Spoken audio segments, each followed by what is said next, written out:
ধন্য করেছেন হাফেজ মাওলানা মোহাম্মদ হারুনুর রশিদ। কিছুক্ষণ আগে কথা বললেন এক প্রিয় ভাই, আল্লাহ পাক তার গোলামের কণ্ঠ দিনের জন্য, ইসলামের জন্য, কোরআনের খেদমতের জন্য কবুল করুন। চিল্লা বলুন আমিন। আজানের পরে, নামাজের পরে কথা বলবেন আজকের মাহফিলের যিনি প্রধান বক্তা, যেহেতু আজকের মাহফিলে উনি, আমি ধরেন দ্বিতীয় বক্তা, উনি আজকের মাহফিলের প্রধান বক্তা মাওলানা মুফতি মারুফ বিল্লাহ বিপ্লবী রংপুর। আল্লাহ পাক যেন প্রিয় ভাইয়ের কণ্ঠে কোরআন এবং সুন্নাহর আলোকে চমৎকার কিছু কথা আপনাদের সামনে বলার তৌফিক দান করেন। চিল্লা বলেন আমিন। মঞ্চ উপস্থিত সম্মানিত ওলামা ইকরাম, সামনে বসা পিতৃ সমতুল্য মুরব্বী বাবাজিরা, কলিজার টুকরা প্রাণপ্রিয় যুবক ভাইরা, ছোট ছোট সোনামানিকেরা, পর্দার আড়ালের সম্মানিত অবলা সরলা আবেদা সালেহা মা ও বোনেরা, প্রশাসনের সম্মানিত পুলিশের ভাইরা, ডিবির ভাইরা, জাতির বিবেক প্রিয় সাংবাদিক বন্ধুগণ, বিভিন্ন রাজনৈতিক দলের সম্মানিত নেতা কর্মী ভাইরা, সবাইকে নিয়ে মহান রবের দরবারে সেজদাবনত চিত্তে কালিমাত শুকর আদায় করে পড়ছি আলহামদুলিল্লাহ। বিশ্ব নবীর প্রতি দরুদ ও সালাম সকলেই পড়ুন সাল্লাল্লাহু আলাইহি ওয়াসাল্লাম। ভূমিকা লম্বা কথা বলার কোনো সুযোগ নাই, ডাইরেক্ট আল্লাহর কোরআন থেকে আলোচনা রাখতে চাই। এই কোরআন থেকে যদি কথা বলি কারো কোনো সমস্যা আছে? বলেন তো বাজান, কোরআনের মধ্যে কোনো ভেজাল আছে? কোনো মিথ্যা আছে? কোনো ধোঁকা আছে? থাকবে কি করে? কিতাবটি নাজিল করেছেন কে? আল্লাহ রাব্বুল আলামিন বলেন, যালিকাল কিতাবু লা রাইবা ফীহি। আরেকটু জোরে বলেন আল্লাহু আকবার। আমার আল্লাহ রাব্বুল আলামিন ডেকে বলেন, এটি এমন একটি কিতাব, সেই কিতাবের মধ্যে কোনো সন্দেহ নাই, কোনো সংশয় নাই, কোনো মিথ্যা নাই, কোনো ধোঁকা নাই। There is no doubt. বলুন আল্লাহু আকবার। হুদাল লিল মুত্তাকিন, মুত্তাকি বান্দাদের জন্য গাইডলাইন হিসাবে, পথ প্রদর্শক হিসাবে আসমান থেকে কিতাবটি নাজিল করেছেন কি? সেই কিতাবের আলোচনা শুনলে লাভ না লস? লাভটা কি আমার আল্লাহ জানায় দিলেন, ওয়া ইযা কুরিয়াল কুরআনু ফাসতামিউ লাহু ওয়া আনসিতু লাআল্লাকুম তুরহামুন। সূরা আরাফ আয়াত নাম্বার 204। আমার আল্লাহ রাব্বুল আলামিন জানিয়ে দিলেন, নবীজি আপনি বলুন, আমার আল্লাহ রাব্বুল আলামিন জানিয়ে দিলেন, তোমাদের সামনে যখন কোরআন পাঠ করা হয়, কোরআনের আলোচনা করা হয়, চুপ করে কান লাগিয়ে মনোযোগ সহকারে কোরআনের কথাগুলো শ্রবণ করো। যারা চুপচাপ কোরআনুল কারীমের কথাগুলো শ্রবণ করবে, আমার আল্লাহ রাব্বুল আলামিন আসমান থেকে তাদের উপরে আল্লাহর রহমত বৃষ্টির মতো নাজিল করবেন। বলুন সুবহানাল্লাহ। এই জায়গায় আল্লাহর রহমত নাজিল হইতেছে, এটা জান্নাতের বাগান, এতে কোনো সন্দেহ আছে কি? এই জায়গায় আল্লাহর রহমত নাজিল হইতেছে, অসংখ্য আল্লাহর ফেরেশতা এখানে এসে আজকের আলোচনা শুনতেছে। সুবহানাল্লাহ বলবেন না? মানুষ কম হইলে ফেরেশতা কম নাই। এক ফেরেশতা আর এক ফেরেশতার সাথে কাঁধ লাগাইতে লাগাইতে আসমান পর্যন্ত ঠেকে গেছে, কিন্তু সেই চোখটা আমাদের নাই যে আমরা দেখবো। কথা কেন? কথা কেন খারাপ করতেছেন আমার কথা? একটু কথার সাথে জবাব দেবেন, ভালো লাগবে। বাজান গভীর মনোযোগ। কোরআনের কথাগুলো শুনলে কার উপকার? মুমিনের উপকার। ওয়াযাক্কির ফাইন্নায যিকরা তানফাউল মুমিনিন। সূরা জারিয়ার 55 নম্বর আয়াত। আল্লাহ ডেকে বলেন, যারা আমার মুমিন বান্দা, তাদের সামনে যখন কোরআন দিয়ে ওয়াজ করা হয়, কোরআন থেকে উপদেশ দেওয়া হয়, এই কথাগুলো শোনার পরে আমার মুমিন বান্দাদের উপকারে আসবে। চিৎকার মেরে বলুন সুবহানাল্লাহ।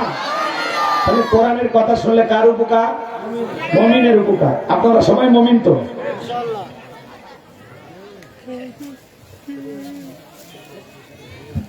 আমার ভাইয়েরা, ভূমিকা না দিয়ে আমরা ডাইরেক্ট লিখেছেন তাফসীরুল কোরআন মাহফিল। আপনারা সবাই তাফসীর শোনার জন্য আসছেন তো? কথা এবার যান, আমি করবো আওয়াজ, আপনারা দেবেন আওয়াজ, জবাব দিবেন ঠিক ঠিক। আলোচনা হবে কমপ্লিট। শ্রোতাদের স্পিরিটে বারে, বক্তার হিট, আলোচনা হবে জায়গা মতো ফিট। আগে বলতাম কিছু আজ প্যান্ডেলে, কিছু আজ অ্যাঙ্গেলে, এখন আর অ্যাঙ্গেলে না, যা বলবো সব ডাইরেক্ট। অ্যাঙ্গেলে বলার দিন শেষ, ডাইরেক্ট বলার বাংলাদেশ। কথা বলেন ঠিক কি না? এখন আওয়াজ দেয় পুরুষের মতো। কারা কারা কোরআনের তাফসীর শোনার জন্য আসছেন? হাত তুলে আল্লাহকে দেখান। একটা আওয়াজ দেন, আশেপাশে বুঝান যে খেলা শুরু হয়ে গেছে। লিল্লাহি তাকবীর। গলা ফাটে, গলা ফাটে। লিল্লাহি তাকবীর। আল কোরআনের আলো, আল হাদিসের আলো, দুর্নীতির আলো, হাত নামান। ভাতিজারা, দুর্নীতির আলো ঘরে ঘরে চালানো যাবে? বাংলাদেশে দুর্নীতি দমন কমিশন আছে না না? এরপরে দুর্নীতি কমিশন নাকি ডিজিটাল কাজে বেড়েই চলেছে। দিন যত করা ছিল দুর্নীতির পাল্লা তত ভারী হচ্ছিল। কথা বলেন ঠিক কিনা?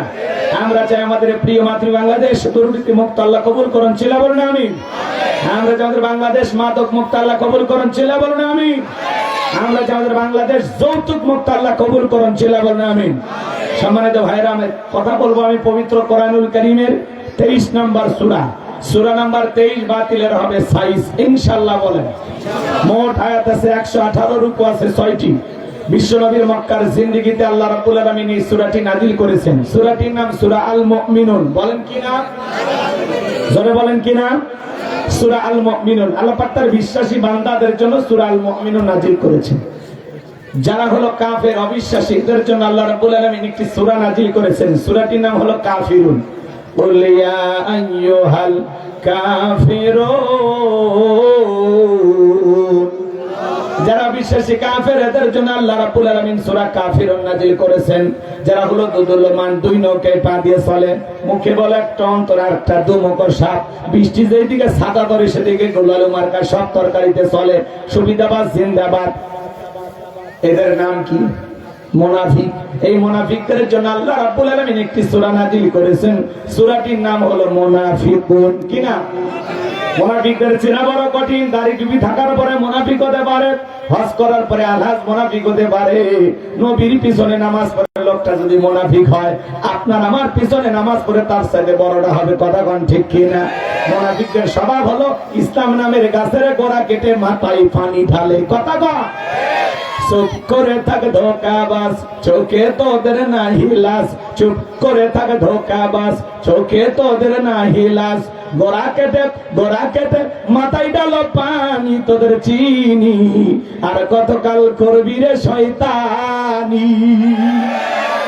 মুনাফিকেরা সুযোগ পাইলে ইসলামকে জবাই করে। মুনাফিকেরা সকালবেলা কোরআনের মাহফিলের অনুমতি দিয়ে সন্ধ্যাবেলায় পুলিশ পাঠায় বন্ধ করতো। কথা বলে? মুনাফিকেরা নিজের রাস্তা ক্লিয়ার করার জন্য রাতের আধারে মার্ডার করে, হত্যা করে। লাশের উপরে ফুলের মালা দিয়ে সকালবেলা শোক প্রকাশ করে বলে বড় ভালো লোক ছিল। তো ভালো লোক ছিল তো মানলি কেন শয়তান? কথা বলেন, কথা বলেন। এটা হলো মুনাফিকদের স্বভাব। রাগ করতেছেন মনে হয় আপনারা? গভীর মনোযোগ দিয়ে কথাগুলো শুনে যান বাজান। আজকে আমি মুনাফিকদেরকে নিয়ে আলোচনা করব না, আমি আলোচনা করব আল্লাহর মুমিন বান্দাদেরকে নিয়ে। বলুন আল্লাহু আকবার। তাহলে সূরার নাম সূরা আল মুমিনুন। মোট আয়াত 118, রুকু আছে 6টি। কোরআনুল কারীমের 23 নম্বর সূরা, 18 নম্বর পারা, প্রথম সূরা। জবান ছেড়ে সবাই মহব্বত আর ভালোবাসা নিয়ে আমার সঙ্গে তেলাওয়াত করুন। আউযু বিল্লাহি মিনাশ শাইতানির রাজীম। বিসমিল্লাহির রাহমানির রহিম।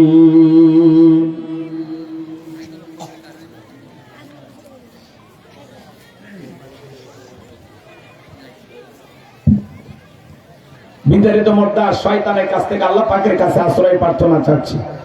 পরম করুণাময় দয়ালু আল্লাহ তাআলা নামে শুরু করছি।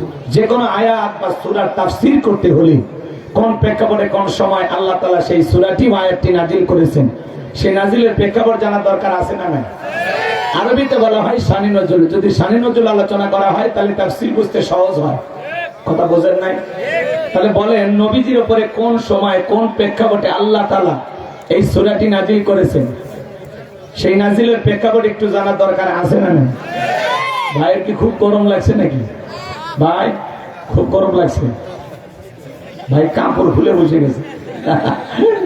কষ্ট হচ্ছে আপনাদের? পোলাপা নাই যে আপনারা কিন্তু গল্প করতেছেন, গল্প কিন্তু আমি করবো। এত কষ্ট করে এত দূর থেকে আসছি তোমাদের গল্প শোনার জন্য, আমি গল্প পড়ার জন্য। তাহলে আমার কথা তোমরা শুনবা না বাবুরা? এই যে পাঞ্জাবি আলা হুজুর গল্প করেন, আমার দিকে তাকান, গভীর মনোযোগ। তাহলে সূরা আল মুমিনুন নবীজির উপরে কোন সময় কোন প্রেক্ষাপটে নাযিল হয়েছে আমি কি একটু বলবো? রাগ করবেন না তো ইনশাআল্লাহ?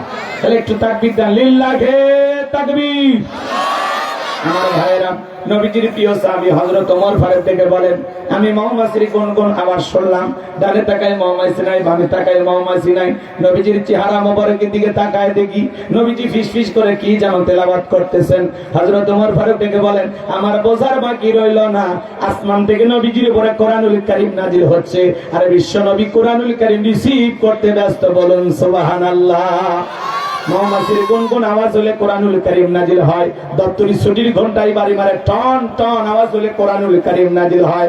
নবী যখন ঘোড়ার উপরে থাকতেন, ওই সময় যদি কোরআনুল কারীম নাজিল হইতো, ওহির ভারে ঘোড়ার পা গুলো বালুর ভেতরে ডেবে যেত। বলেন আল্লাহু আকবার। নবী যখন উটের উপরে থাকতেন, ওই সময় যদি কোরআনুল কারীম নাজিল হইতো, ওহির ভারে উটের মাথা জমিনের সঙ্গে লেগে যেত। এক সাহাবী রানের উপরে মাথা রেখে নবীজি আরাম ফরমাচ্ছেন, ওই সময় কোরআনুল কারীম নাজিল হলো। সাহাবী ডেকে বলেন, আমার কাছে মনে হয় আমার রানটা ফেটে যাবে, আমার কাছে মনে হয় আমার রানের উপরে পাহাড় চেপে ধরা হয়েছে। তাহলে বলেন তো বাজান, কোরআনুল কারীমের একটা আলাদা ওয়েট, আলাদা একটা ওজন আছে না না? জীবনের প্রথম ওয়াহি রিসিভ করতে গিয়ে নবীজির শরীর মোবারকের জ্বর পর্যন্ত এসেছিল। দীর্ঘ 23টি বছরে আল্লাহ রাব্বুল আলামিন জিবরাইলের মাধ্যমে নবীজির উপরে কোরআনুল কারীম নাজিল করেছেন। এমন মুসলমান আছে 50-60 বছর বয়স হয়ে গেছে, আল্লাহর কোরআনটা কোনোদিন খুলেও দেখে নাই। এরকম কপাল পড়াও আছে না না? আল্লাহ কি কিতাব পাঠিয়েছেন, আল্লাহ কি চিঠি পাঠিয়েছেন, কি মেসেজ আমাদেরকে দিয়েছেন, কোরআন পড়ার দরকার আছে না নাই? আজকে মুসলমান কোরআন আর ইসলাম থেকে দূরে সরে যাওয়ার কারণে তামাম পৃথিবীর জালেম আর বেঈমানরা আমাদের উপরে কর্তৃত্ব করতেছে। কথা বলেন ঠিক কি না? আর যদি মুসলমান ঈমান আমল মজবুত করে কোরআন আর ইসলামকে আঁকড়ে ধরে বাঁচতে পারে, পৃথিবীর কোন জালেমের সাহস নাই মুসলমানের রক্ত নিয়ে খেলা করে। কথা বলেন ঠিক কি না? গভীর মনোযোগ দিয়ে কথাগুলো শুনে যাবেন বাজান। 8টি পদ্ধতিতে নবীজির উপরে কোরআনুল কারীম নাজিল হইতো। বলতে গেলে লম্বা সময় লাগবে, এত সময় আপনাদের হাতেও নাই, আমার হাতেও নাই। সংক্ষিপ্ত কথা শুধু বলে দিয়ে যাই বাজান গো আমার। হযরত ওমর ফারুক থেকে বলেন, নবীজির কোরআনুল কারীম রিসিভ করা শেষ হয়ে গেল।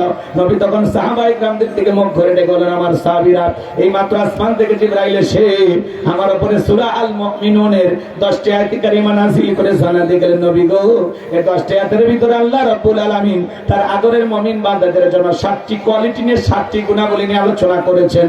আমার আল্লাহ বলেন, এই 7টি গুণাবলী যদি কেউ আমল করতে পারে, এই 7টা গুণাবলী দিয়ে তারা জীবন সাজাইতে পারেন, আমার আল্লাহ বলেন, উলাইকা হুমুল ওয়ারিসুন আল্লাযীনা ইয়ারিসুনাল ফিরদাউস হুম ফিহা খালিদুন। আমার আল্লাহ রাব্বুল আলামিন বলেন, তারাই হবেন উত্তরাধিকারী জান্নাতুল ফেরদাউসের, সেখানে তারা চিরকাল বসবাস করবেন। আমার আল্লাহ কোনদিন তাদেরকে জান্নাত থেকে বের করে দেবেন না। চিৎকার মেরে বলেন সুবহানাল্লাহ। আমার ভাইয়েরা, বাবা মারা গেলে ওয়ারিশ সূত্রে সন্তান যেরকম বাবার সম্পত্তির ভাগ পায়, কোন মুমিন যদি এই 7টা গুণাবলী দিয়ে জীবন সাজাইতে পারেন, তার নামে জান্নাতুল ফেরদাউসের জায়গা বরাদ্দ হবে। সে হবে জান্নাতুল ফেরদাউসের ওয়ারিশ, উত্তরাধিকারী। সুবহানাল্লাহ। ঢাকা গুলশানে যদি কারো বাড়ি থাকে, কি বলেন, ভাবটা কম না বেশি? ঢাকা গুলশানে বাড়ি, উত্তরে বাড়ি আছে। আজকে গোলাম রাব্বানির কথা শুনে যদি আমল করতে পারেন, ঢাকা গুলশানে বাড়ি না, বাড়ি হবে জান্নাতে। কথা বলেন ঠিক কিনা? আপনারা সবাই কি জান্নাতে যেতে চান? আমার গাইবান্ধার কলিজার টুকরা মুসলমান ভাইরা, কারা কারা জান্নাতে যেতে চান? দুই হাত তুলে আল্লাহকে দেখান। আমার সঙ্গে বলুন, আল্লাহ আমাদের সবাইকে জান্নাতুল ফেরদাউসের মেহমান হিসেবে কবুল করুন। চিল্লা বলুন আমিন। আরেকটু জোরে বলেন আমিন। আরেকটু জোরে বলেন আমিন। জান্নাতে যেতে হলে 7টা গুণাবলী। জোরে বলেন কয়টি? 7টা আঙ্গুল দেখা বলেন তো কয়টি? 7টি। আরো জোরে। জোর হলো না, উঠে যাবে। একটু মিছিল করে অভ্যাস করেন। 16 বছর মিছিল করতে পারেননি, সামনে 16 বছরের কাজ আদায় করা লাগবে। কথা কোন ঠিক কিনা? আমার ভাইরা, গভীর মনোযোগ, গভীর মনোযোগ। প্রত্যেকটা মাহফিলে গেলে অনেকে বলে, হুজুর এমন ওয়াজ করেন যাতে এক ওয়াজে আর মাহফিলে না দেওয়া লাগে। বিশ্বাস করেন বাজান, আপনারা আমার সামনে যে কয়েকজন বসেছেন, যদি আমার এই কথাটা শুনে আপনারা আমল করতে পারেন, জীবনে কোনোদিন আর কোনো মাহফিলে যদি নাও যান, শুধু এই কথাগুলো আমল করলেই আপনি জান্নাতুল ফেরদাউসের ওয়ারিশ হবেন, উত্তরাধিকারী হবেন। ওয়ারিশ সূত্রে যেরকম বাবার সম্পত্তির ভাগ পাওয়া যায়, এ আমল করলে ওয়ারিশ সূত্রে আপনি জান্নাতুল ফেরদাউসের জায়গা ভাগ পাবেন। সুবহানাল্লাহ বলবেন না?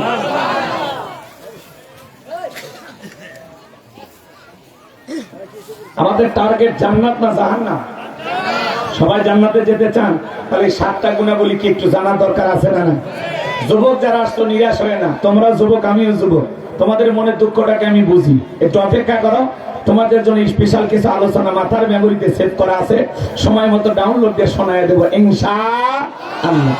4 নাম্বার গুণাবলীতে যুবকদের ওয়াজ আছে, একটু জানার দরকার আছে না? না ওইখানে যুবক যুবতী নারীদেরও আলোচনা হবে ইনশাআল্লাহ। মা বোনেরা আপনাদের চাইতে নাকি অনেক বেশি আসছে, আলহামদুলিল্লাহ।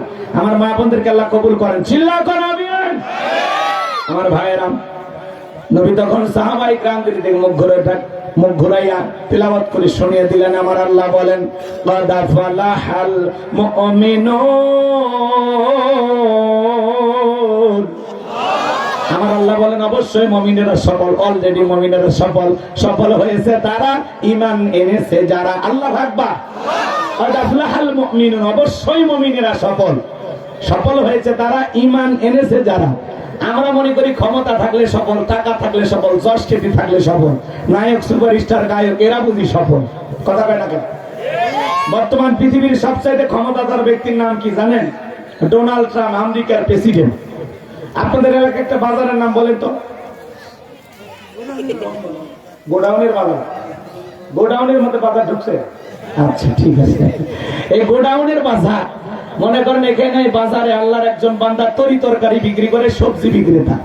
আজান দেওয়ার পরে আল্লাহর এই গোলাম যদি মসজিদে গিয়ে মাথা নত করে আল্লাহকে সেজদা দেয়, পৃথিবীর বড় নেতা ডোনাল্ড ট্রাম্পের চাইতে ওই সবজি বিক্রেতা ইমানদারের দাম কম না বেশি? তার মানে কি বুঝলেন? ইমান আছে যার, আল্লাহর কাছে দাম আছে তার। ওই বেঈমানেরা ক্ষমতার দিক দিয়ে দুনিয়াতে সফল হতে পারে, মরার পরে সবগুলো বেঈমানকে বিটাইয়া জাহান্নামে দেবেন তিনি কে? কথা বুঝাইতে পারলাম নাকি রাগ করছেন আপনারা? তার মানে ইমানদার হবে যারা, দুনিয়াতেও সফল আখিরাতেও সফল। সুবহানাল্লাহ কোন? কিন্তু বেঈমানরা ওরা টাকা পয়সা ক্ষমতার দিক দিয়ে দুনিয়াতে সফল হতে পারে, মরার পরে সবগুলো বেঈমানকে পিটাইয়া জাহান্নামে দেবেন তিনি কি? আখিরাতে ওদের কোনো সফলতা নাই, আখিরাত পুরোটাই ওদের জন্য ব্যর্থতা। কথা কি বুঝাইতে পারলাম? ঈমান আছে যা, শোনেন, আপনি যদি বিদেশে যেতে চান, গাইবান্ধা থেকে লাগবে কি? ভিসা লাগবে। ভিসার আগে কি লাগে? এই তো পাসপোর্ট ছাড়া ভিসা লাগে। এ বাজান, বিদেশে যেতে গেলে যেরকম পাসপোর্ট লাগবে, আপনি জান্নাতে যেতে গেলে ঈমান নামের পাসপোর্ট লাগবে। কথা কয় না? ঈমানও মনে করেন একটা পাসপোর্ট। যদি আপনি জান্নাতে যেতে চান, তাহলে অবশ্যই আপনাকে ঈমান নামের পাসপোর্ট লাগবে। আর যার ঈমান আছে তার জান্নাতের ভিসা লাগবেই লাগবেই লাগবে ইনশাআল্লাহ। যার ঈমান আছে এই ব্যক্তি জান্নাতে যাবেই। সুবহানাল্লাহ কোন? এই জন্য আমরা ঈমানদার, এদিকে আমরা পয়সা গেছি, দাম কমে গেছে। ক্ষমতা না থাকলে কি হবে? আমি পৃথিবীর সেরা ধনী, আমার ভিতরে কি আছে? ঈমান আছে। আমার ঈমান নামের মহাদৌলত আছে। আমার ভাইয়ের, আপনার চেহারা কালো হোক, ফর্সা হোক, লম্বা হন, খাটো হন, ধনী হন, গরিব হন, তাতে কোনো সমস্যা নাই। আপনার ভিতরে ঈমান আছে, আল্লাহর কাছে আপনার দাম আছে। এই জীবনে যদি আমরা আল্লাহর কাছে দামি হতে পারি, এই বান্দার মুসলমান বলেন, আর কিছু চাওয়ার আছে? জোরে বলেন, চাওয়ার আছে? তাহলে আমি বলবো সফল হয়েছে কারা? আপনারা বলবেন ঈমান এনেছে যারা। বলতে পারবেন? তাহলে বলেন সফল হয়েছে কারা? সফল হয়েছে কারা? আল্লাহর কাছে দামি বান্দা তারা, ঈমান আনবে যারা। আফলাহাল মুমিনুন, অবশ্যই মুমিনেরা সফল। সুবহানাল্লাহ। আল্লাহ যে আমাদেরকে কত ভালোবাসে এটা আপনাদেরকে কেমনে বুঝাবো? আল্লাহ ভালোবাসা মুসলমানের ঘরে জন্ম দিয়া জান্নাতের রাস্তা একটু আগায় দিছে। সুবহানাল্লাহ বলবেন না? এরপরে আল্লাহ তাআলা ভালোবেসে পৃথিবীর শ্রেষ্ঠ ধর্ম ইসলাম ধর্মের মানুষ বানায়া জান্নাতের রাস্তা আরেকটু আগায় দিছে। এরপরে পৃথিবীর শ্রেষ্ঠ কিতাব, আসমানি কিতাব 104 খানা, সবার সেরা কিতাব নাম হলো কি? কোরআনুল কারীম। আল্লাহ তাআলা এই কোরআন দান করে জান্নাতের রাস্তা আরেকটু আগায় দিয়েছে। এরপরে পৃথিবীর শ্রেষ্ঠ পয়গাম্বর, আখিরি পয়গাম্বর মুহাম্মদ রাসূলুল্লাহ সাল্লাল্লাহু আলাইহি ওয়াসাল্লাম। নবীর নাম শোনার সাথে সাথেই পড়তে হবে সাল্লাল্লাহু আলাইহি ওয়াসাল্লাম। যে নবীর নাম শোনার পরে দরুদ পড়ে না, তারপরে আল্লাহর লানত, আল্লাহর লানত। তাহলে আজানে হোক, এখানে হোক, ওখানে হোক, মাহফিলে আমি যদি 10 বার বলি, আপনি 10 বারই দরুদ পড়বেন, মিট যেন না হয়। কথা কয় না কেন? আর একবার নবীজির প্রতি দরুদ পাঠ করলে 10টা রহমত পাওয়া যায়, আমলনামা থেকে আল্লাহ 10টা গুনাহ মাফ করে দেয়। সুবহানাল্লাহ। তাহলে ভালো করে বোঝার চেষ্টা করবেন, গভীর মনোযোগ, গভীর মনোযোগ। বিশ্ব নবী মুহাম্মদ রাসূলুল্লাহ সাল্লাল্লাহু আলাইহি ওয়াসাল্লাম, কষ্ট হচ্ছে আপনাদের? তাই সেই পয়গম্বরের উম্মত বানায়া, আখিরি নবীর আখিরি উম্মত বানায়া জান্নাতের রাস্তা আল্লাহ আরেকটু আগায় দিয়েছে। সুবহানাল্লাহ। কাল 9টার পরে বললেন না নাকি? একটু জোরে কর না সুবহানাল্লাহ। একবার সুবহানাল্লাহ পড়লে আপনার নামে জান্নাতে একটি গাছ লাগানো হয়। বসে আছেন গাইবান্ধায়, সুবহানাল্লাহ করে গাছ লাগালেন জান্নাতে। তাহলে একটু সুবহানাল্লাহ জোরে সোরে হবে না? হবে না? আমার ভাইয়েরা গভীর মনোযোগ দিয়ে কথাগুলো শুনে যান বাজান। কিতাবের দিক দিয়ে সেরা কিতাব পেয়েছি, জাতির দিক দিয়ে আমরা সেরা জাতি, নবীর দিক দিয়ে সেরা নবী পেয়েছি। আজকে গোলাম রব্বানির কথা শুনে আমল যদি করতে পারেন, জান্নাতটাও সেরা পাবেন। বলুন সুবহানাল্লাহ। কষ্ট হচ্ছে নাকি আপনাদের? এবার যান গভীর মনোযোগ দিয়ে কথাগুলো শুনে যান আমার ভাইয়েরা। তাহলে মুমিন বান্দার গভীর মনোযোগ দিয়ে শুনবেন। ঈমান আনবে যারা, সফল হতে পারবে তারা। আল্লাহু আকবার বলেন। আপনাদেরকে একটা প্রশ্ন করি, একজন অমুসলিম জোহরের নামাজের পূর্বে ঈমান গ্রহণ করেছে, ওই ব্যক্তির উপরে জোহরের সালাত আদায় করা কি ভয় পাচ্ছেন? জোহরের নামাজের পূর্বে ঈমান গ্রহণ করেছে, ওই ব্যক্তির উপরে এখন জোহরের সালাত আদায় করা ফরজ। ঈমান আনার পরে মুমিন জীবনের সবচেয়ে গুরুত্বপূর্ণ ইবাদতের নাম হলো সালাত। কথা কি বুঝাইতে পারলাম? আল্লাহ যখন মুমিন বান্দার 7টি কোয়ালিটি, 7টি গুণাবলী নিয়ে আলোচনা শুরু করলেন, 1 নাম্বার আল্লাহ তাআলা সালাত দিয়ে শুরু করলেন। বলুন আল্লাহু আকবার। কিয়ামতের ময়দানে বান্দার হিসাবের খাতা যখন আল্লাহ খুলবেন, সর্বপ্রথম আল্লাহ তাআলা সালাতের হিসাব নেবেন। কথা বোঝেন নাই? সালাতের হিসাব যদি আপনি ঠিকঠাক দিতে পারেন, বাকি হিসাবে যদি একটু তুলুটিও থাকে, আল্লাহ তাআলা মাফ করে দিবেন, সহজ করে দিবেন। সুবহানাল্লাহ। আর যদি সালাতের হিসাবে আপনি ধরা খেয়ে যান, তাহলে বাকি হিসাব আরো আপনার জন্য কঠিন হবে। তাহলে মুমিন জীবনের সালাতটা ঠিকঠাক থাকা দরকার, আছে না নাই? তাহলে 1 নাম্বার গুণাবলী আল্লাহ তাআলা শুরু করলেন। বলবো কথা কিন্তু আমার না, কথা আমার মালিকের। আমি শুধু বাঁশিতে একটু সুর তুলতেছি। বাঁশিওয়ালাকে আজ থেকে 1500 বছর আগে আল্লাহ রসুলের মাধ্যমে যে কথাটা বলেছেন, আমি শুধু আপনাদেরকে সেইটাই শুনাইতেছি। আমার আল্লাহ বলেন, আল্লাযীনা হুম ফি সালাতিহিম খাশিউন। মুমিন বান্দার 1 নাম্বার গুণাবলী, যারা নিজেদের সালাত বিনয়ের সহিত, নম্রতার সহিত আল্লাহর ভয় নিয়ে আদায় করে। আপনি আমি যখন সালাত আদায় করব, অন্তরে ভয় থাকতে হবে কার? ইয়া আইয়ুহাল্লাযীনা আমানুত্তাকুল্লাহ, হে ঈমানদারগণ আমি আল্লাহকে ভয় করো, হাক্কা তুকাতিহি, ভয় করার মতো ভয় করো। বলেন আল্লাহু আকবার। ভালো করে বুঝবেন, আল্লাহ বলেন আল্লাযীনা হুম ফি সালাতিহিম খাশিউন, যারা নিজেদের সালাত বিনয়ের সহিত, নম্রতার সহিত আল্লাহর ভয় নিয়ে আদায় করেন। এই আয়াতের ব্যাখ্যায় তাফসীর কারকার লিখেছেন, তাফসীর ইবনে কাসির থেকে বলছি, অন্তরের ভিতরে সুচিন্তা, দুশ্চিন্তা, বিবির কথা, সংসারের কথা, ব্যবসা বাণিজ্যের কথা, দুনিয়াবি কোনো চিন্তা ভাবনা মনের মধ্যে রাখা যাবে না। দুনিয়াবি সব চিন্তা ভাবনা বাদ দিয়া আল্লাহর ভয় নিয়ে সালাত আদায় করার সময় মসজিদে দাঁড়াইতে হবে। কথা বলেন ঠিক কি? কিভাবে সালাত আদায় করবেন? নবীজি কিভাবে সালাত আদায় করতেন? আম্মা জান আয়েশা থেকে বলেন, নবীজি নামাজের ভিতরে এত লম্বা সময় ধরে দাঁড়িয়ে থাকতেন, মাঝে মাঝে তাকায় দেখতাম নবীজির পা মোবারক ফুলে উঠেছে। আম্মা জান আয়েশা থেকে বলেন, নবীজি এত লম্বা সময় রুকু করতেন, সিজদা করতেন, মাঝে মাঝে মনে হয় নবীজি আর কোনদিন সিজদা থেকে মাথা উঠাবেন না। আল্লাহু আকবার বলেন। নবীর সাহাবীরা কত মনোযোগ দিয়ে সালাত আদায় করতেন জানেন? মরুভূমিতে নবীর সাহাবীরা যখন সালাতে দাঁড়িয়ে যেতেন, ওই মরুভূমির পাখিগুলো খেজুর গাছ মনে করে সাহাবায়ে কেরামদের কাঁধের উপরে, মাথার উপরে বসে থাকতো। নবীর সাহাবীরা সালাতে এত মনোযোগ, কাঁধে পাখি পড়ে থাকতো, তারপরে তারা টের পাইতো না। কোন সুবহানাল্লাহ। আর আপনি আমি মশা যদি পরে হাতে এই জায়গা নিয়ে যা, আগে মশা মারে তারপরে সূরা ধরে। কথা কোন ঠিক না?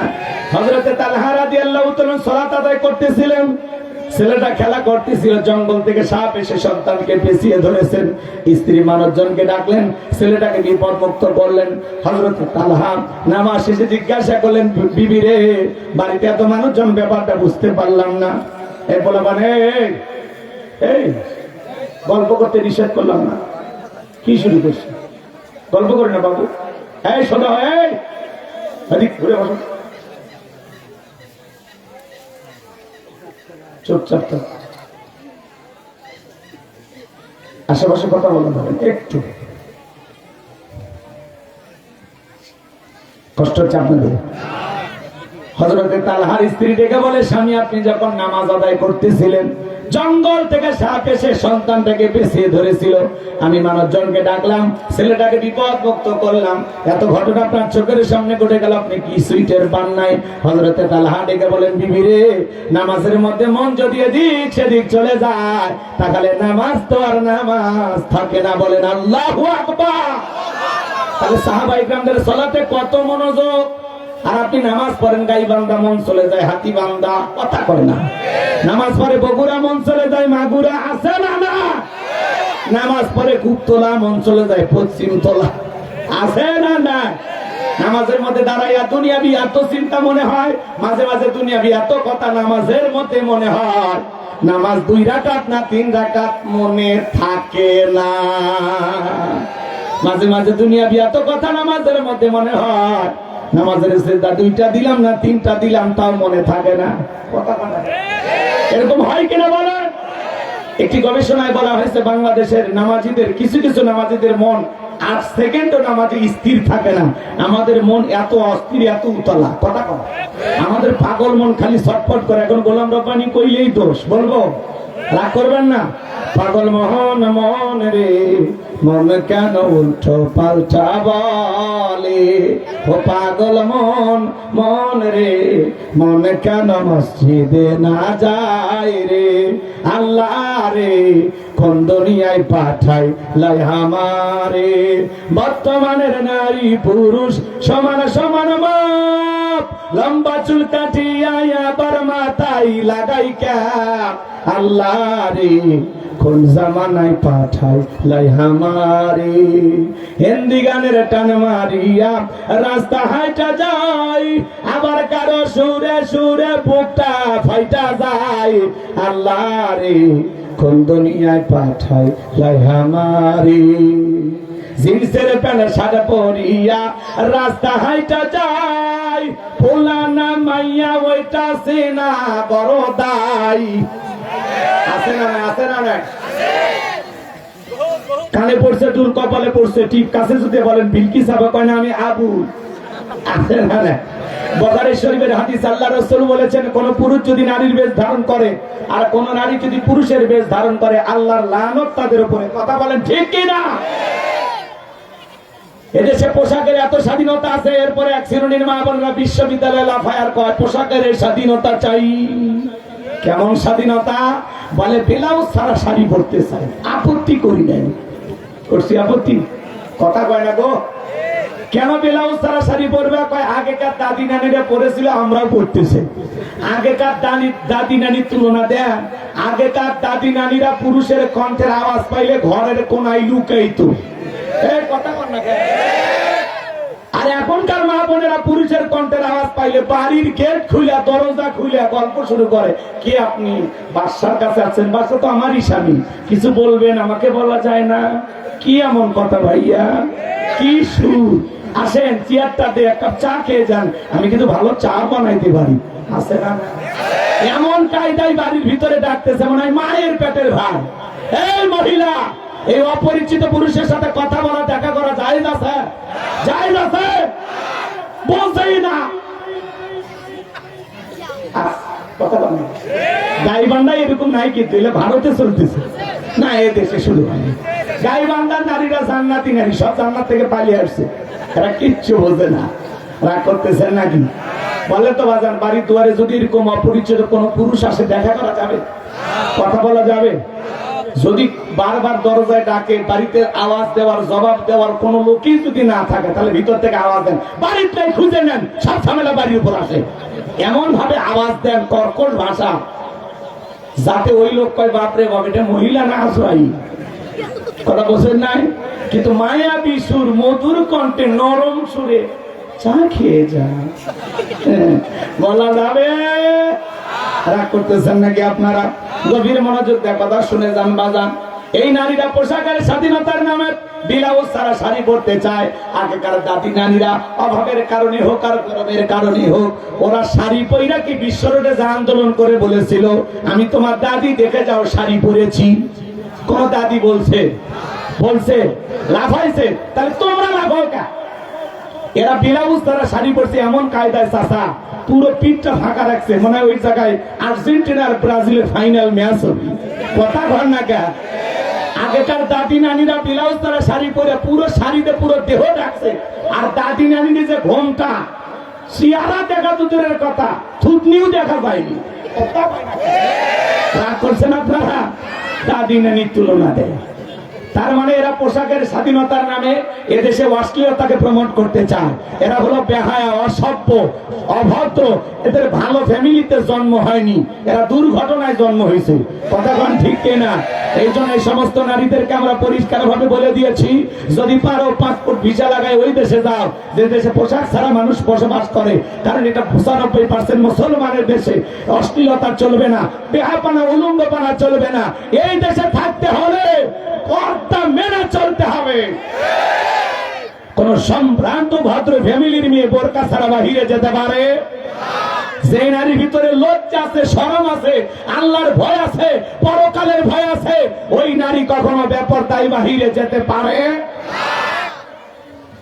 একটা নারী যদি ঢিলা ঢালা বোরকা পরে, হাত মুজা পা মুজা লাগায়, রাস্তাতে হেঁটে যায়, শ্রদ্ধার সম্মানে মাথাটা নত হয়ে আসে, এটা তো মায়ের জাতি। কথা বলেন? আর যে সমস্ত মা বোনেরা নিজের দেহটাকে প্রদর্শন করেন, আল্লাহ বলেন অকরনা ফি বুয়ুতিকুন্না ওয়ালা তাবাররুজনা তাবাররুজাল জাহিলিয়াতিল উলা। নারীরা তোমরা ঘরের ভিতরে অবস্থান করো, খবরদার জাহিলিয়াতি যুগের মেয়েদের মতো নোংরা অশ্লীল পোশাক পরে নিজের দেহকে প্রদর্শন করো না। নারীরা পর্দায় থাকলে নিরাপদে থাকবে, পর্দা নারীকে সিকিউরিটি দেবে, পর্দাশীল নারীর উপরে আল্লাহর রহমত নাজিল হবে। কথা বলেন ঠিক কিনা? পর্দায় থাকলে নারী ভালো থাকবে। কথা বলেন? পর্দা হলো নারীদের কভার। যত বেশি কভারের ভিতরে থাকবে নারীর প্রতি তত পুরুষের আকর্ষণ বাড়বে। অনেক মা বোনেরা বোরকা পরে কিন্তু পা মোজা লাগায় না। ও মা, এই পাটাও আপনার পর্দার অন্তর্ভুক্ত, পা মোজা লাগাবেন। কথা কয় না? হাত মোজা লাগাবেন, পা মোজা লাগাবেন। ও মা বোনেরা যারা আমার শুনতেছেন, মা মনে রাখবেন, কখনো বেপরদায় বাহিরে যাবেন না।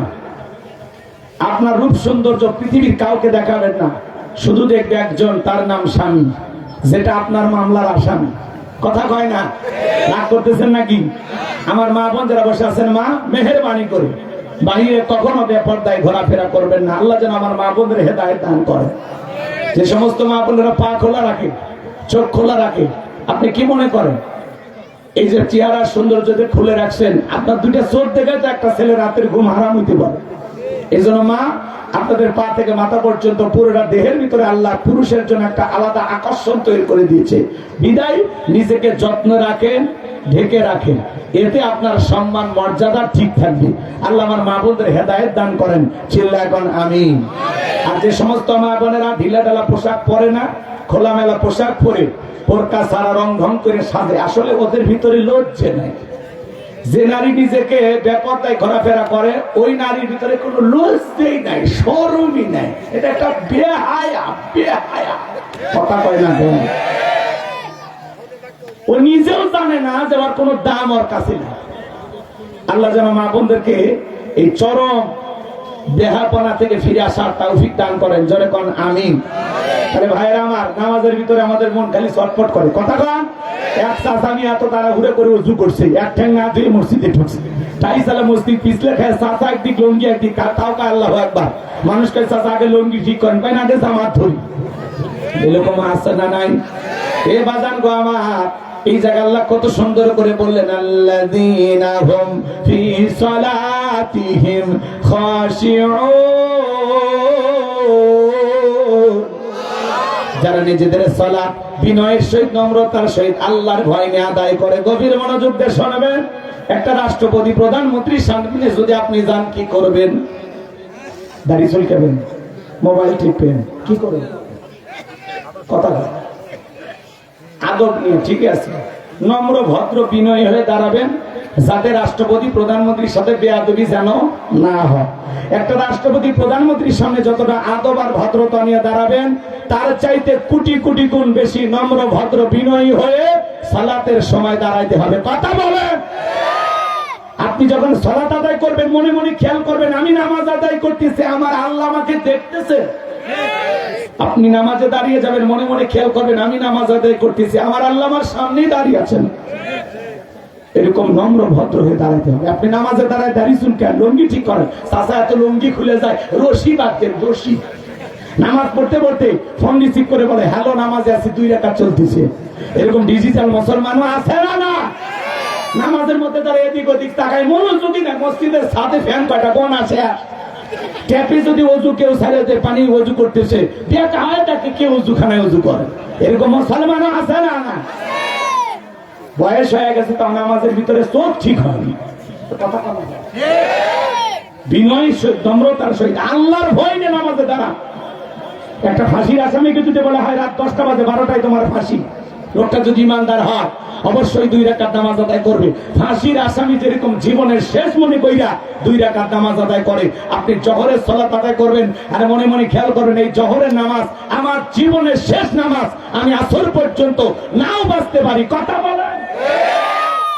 এরকম নিয়ত নিয়ে নামাজের মধ্যে দাঁড়াইতে হবে। পারবো তো ইনশাআল্লাহ? এই যে সামনে রমজান মাস, এটা তো রজব শেষের দিকে, 18-19 ফেব্রুয়ারি আল্লাহ চাইলে রমজান শুরু হয়ে যাবে। মাঝখানে 1 মাসের কিছু কম সময় বিরতি আছে। কথা বলেন। রজব, এরপরে শাবান চলে আসলো, এরপরে রমাদান। এই রমাদান মাস আসলে দেখবেন প্রত্যেকটা মসজিদে মানে তারাবি প্রতিযোগিতা শুরু হয়ে গেছে। কথা বলেন।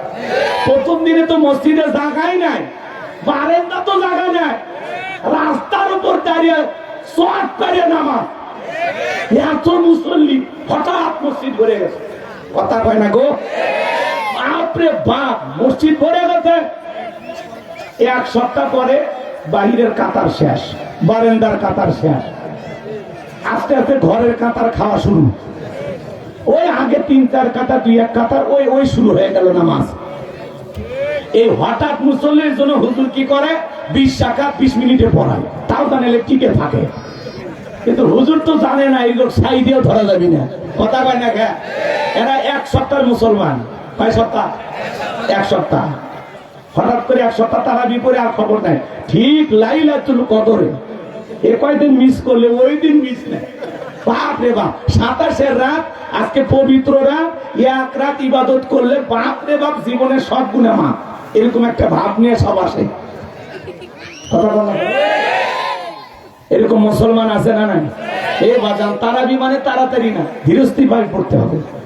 4 রাকাত পড়ে পড়ে বিশ্রাম নিতে হবে। আর 20 মিনিটে 20 টাকা। এমনও হুজুর আছে বিদ্যুতের গতি খেল, বিদ্যুতের গতি ফেল। ভাই রে ভাই, 16 মিনিট এসে শুধু আলহামদুলিল্লাহ দলিল বোঝা যায়, মাঝখানে কি সুরে পড়লো আর কি হলো। এই হুজুর ছাড়া পৃথিবীর কেউ ধরতে পারে না। কথা কন ঠিক কিনা? এরকম আছে না নাই? এই নামাজ দিয়ে জান্নাত পাওয়া যাবে না বাজান। সালাত আদায় করতে হবে সময় নিয়ে, ধৈর্য সহকারে। কথা বলেন ঠিক কিনা? তাহলে আল্লাহর ভয়ের সময় নিয়ে, ধৈর্য সহকারে, বিনয়ের সহিত, নম্রতার সহিত, খুশু ভাব নিয়ে কারা কারা সালাত আদায় করবেন? 2 হাত তুলে আল্লাহকে দেখা। আল্লাহ আমাদের সবাইকে 5 ওয়াক্ত সালাত মসজিদে গিয়ে জামাতের সহিত আদায় করা তৌফিক দান করুন। চিল্লা বলুন আমিন। আর একটু জোরে বলেন আমিন। নামাজ আদায় করবেন বাজান, এটা রবের বাধ্যতামূলক অর্ডার। যার নামাজ নাই তার ঈমান নাই। 7 দিন পরে পরে জুমার নামাজ পড়ে যারা, গল্প করি না, এদিকে খেয়াল করেন, মনোযোগ দিয়ে কথাগুলো শোনেন। আমরা যত সময় ব্রেক দিয়ে নামাজ পড়বো ইনশাআল্লাহ। নামাজের বিষয় আমাদের মাথায় আছে, এই নিয়ে আপনারা ভাববেন না। আমার দিকে তাকান, আমার কথাগুলো শোনেন। খারাপ লাগতেছে? বিরক্ত হয়েছেন? হাত তুলে ওয়াদা করলাম দেখে রাগ করছেন? বলা যায় না। আজকের ওয়াদার মাধ্যমে আপনি যদি পরিবর্তন হয়ে যান, আপনার জীবনটা এমন ভাবে আল্লাহ সাজাইয়া দিবে যে আপনি মরার পরে কবরটা জান্নাতের বাগান হয়ে যাবে। কথা বলেন ঠিক কিনা ভাই? আমলের বিকল্প নাই, আমলের বিকল্প নাই। যত বড় হুজুর মুহাদ্দিস হন, আমল ছাড়া কোনো দাম আছে? তাহলে বাজান আমার দিকে তাকান, আমি যে কথা বলতে চাচ্ছি না। 7 দিন পরে পরে জুমার নামাজ পড়ে যারা লাইভ সাপোর্টে বেঁচে থাকা মুসলমান, তারা শুধু জুমার 2 রাকাত পড়লে হবে না। আপনি জুমায় আসলেন, বাংলাদেশে জুমার নামাজের জন্য মসজিদ ভাঙে 2 তালা 3 তালা করা হয়, ফজরের নামাজের সময় 1 কাতার মুসল্লি পাওয়া যায় না। এইরকম মুসলমান হলে হবে না। আপনি জুমা পড়েছেন, জোহর, আসর, মাগরিব, এশা, ফজর যেখানে থাকেন পড়ে নেবেন ইনশাআল্লাহ। নামাজ করলে 2 ঘন্টা ওয়াজ করা যায়। নামাজের বিষয়ে ওয়াজ করলে অনেকে বিরক্ত করে, আছে না ভাই? আচ্ছা বলেন তো, নামাজ 5 ওয়াক্ত সালাত আদায় করা নফল না ফরজ? এটা কার হুকুম? আল্লাহ আমাদেরকে বস, মনি, স্রষ্টা, সৃষ্টিকর্তা, উনি আমাদের রব, উনি আমাদের সব। তাহলে রব যদি আমাদের এদিক খেয়াল করেন আল্লাহ, আর আমরা যদি আল্লাহর গোলাম হয়ে থাকি, গোলামের কথাই মালিক চলে না মালিকের কথাই গোলাম চলে? তাহলে মালিক অর্ডার দিছে 5 ওয়াক্ত নামাজ পড়তে, আল্লাহর নিয়ামত খায়, আল্লাহর গোলামি করার দরকার আছে না নাই? তাহলে বাজান 5 ওয়াক্ত সালাত ঠিকঠাক ভাবে আদায় করবেন তো ইনশাআল্লাহ। এইবার চলেন মুমিন বান্দার 2 নম্বরে গুণাবলী, ওয়াল্লাযীনা হুম আনিল লাগবি মুরিদুন। মুমিন বান্দার 2 নম্বর গুণাবলী হলো অনার্থক কথাবার্তা বলা যাবে না, আজে বাজে কথা বলা যাবে না। এক জায়গায় বসে 2-3 ঘন্টা গল্প করে, অমুক খারাপ তমুক খারাপ, এ বলো না সে বলো না, ওই হুজুর এই করছে ওই হুজুর করছে, মানুষের সমালোচনা করা মজা নাই। এ বাজান, অমুক খারাপ তমুক খারাপ, এ বলো না সে বলো না বইলে লাভ আছে? জোরে বলে লাভ আছে? নিজের আত্মসমালোচনা করেন, আমার জীবনে তো ত্রুটি দিয়ে ভরা, আমি তো আমার অপরাধের টেনশনে ঘুমাইতে পারি না। তাহলে বলেন তো বাজান, অন্যের সমালোচনা না করে নিজের আত্মসমালোচনা করার দরকার আছে না নাই? আপনি যে জবান দিয়ে এত কথা বলেন, আপনি কি জানেন আপনার জবানের প্রত্যেকটা কথা রেকর্ড করা হচ্ছে? মায়াল ফিজু মিন কওলিন ইল্লা লাদাইহি রাকিবুন আতীদ। বান্দা এমন কোন কথা বলে না যে কথা রেকর্ড করার জন্য আমার ফেরেশতারা নাই।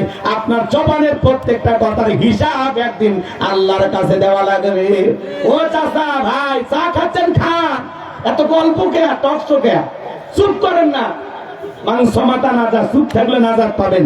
জবানটা বন্ধ থাকলো তার মানে গুনাহ থেকে বেঁচে থাকলো। কথা বলা গো, অমুকের বউ এটা করছে, অমুক হুজুর এটা করছে, অমুক এটা করছে, এগুলো সমালোচনা করে লাভ আছে? গীবত, পরনিন্দা, চগলখড়ি করে লাভ আছে? কষ্ট পাবেন না বাজান গো আমার, মনোযোগ দিয়ে কথাগুলো শুনে যান। মুমিন বান্দা জবান দিয়ে কথা বলবে ততটুকু প্রয়োজন, যতটুকু প্রয়োজনের অতিরিক্ত কথা বলা থেকে আমি বিরত থাকবো, কারণ কথার হিসাবে একদিন আল্লাহর কাছে দেওয়া লাগবে। এই জন্য সাবধান থাকা দরকার আছে না নাই? তাহলে মুমিন বান্দা জবান দিয়ে সে কথা বলবে যে কথা বলে সব হয়। মুমিন বান্দার 2 নম্বরে গুণাবলী, মুমিন বান্দা সমাজে সেই কাজ চালু করবে যেই কাজ চালু করলে সব হয়। মুমিন বান্দার টাকা হলে মুমিন বান্দা মসজিদ মাদ্রাসা বানাবে, কবরস্থান বানাবে।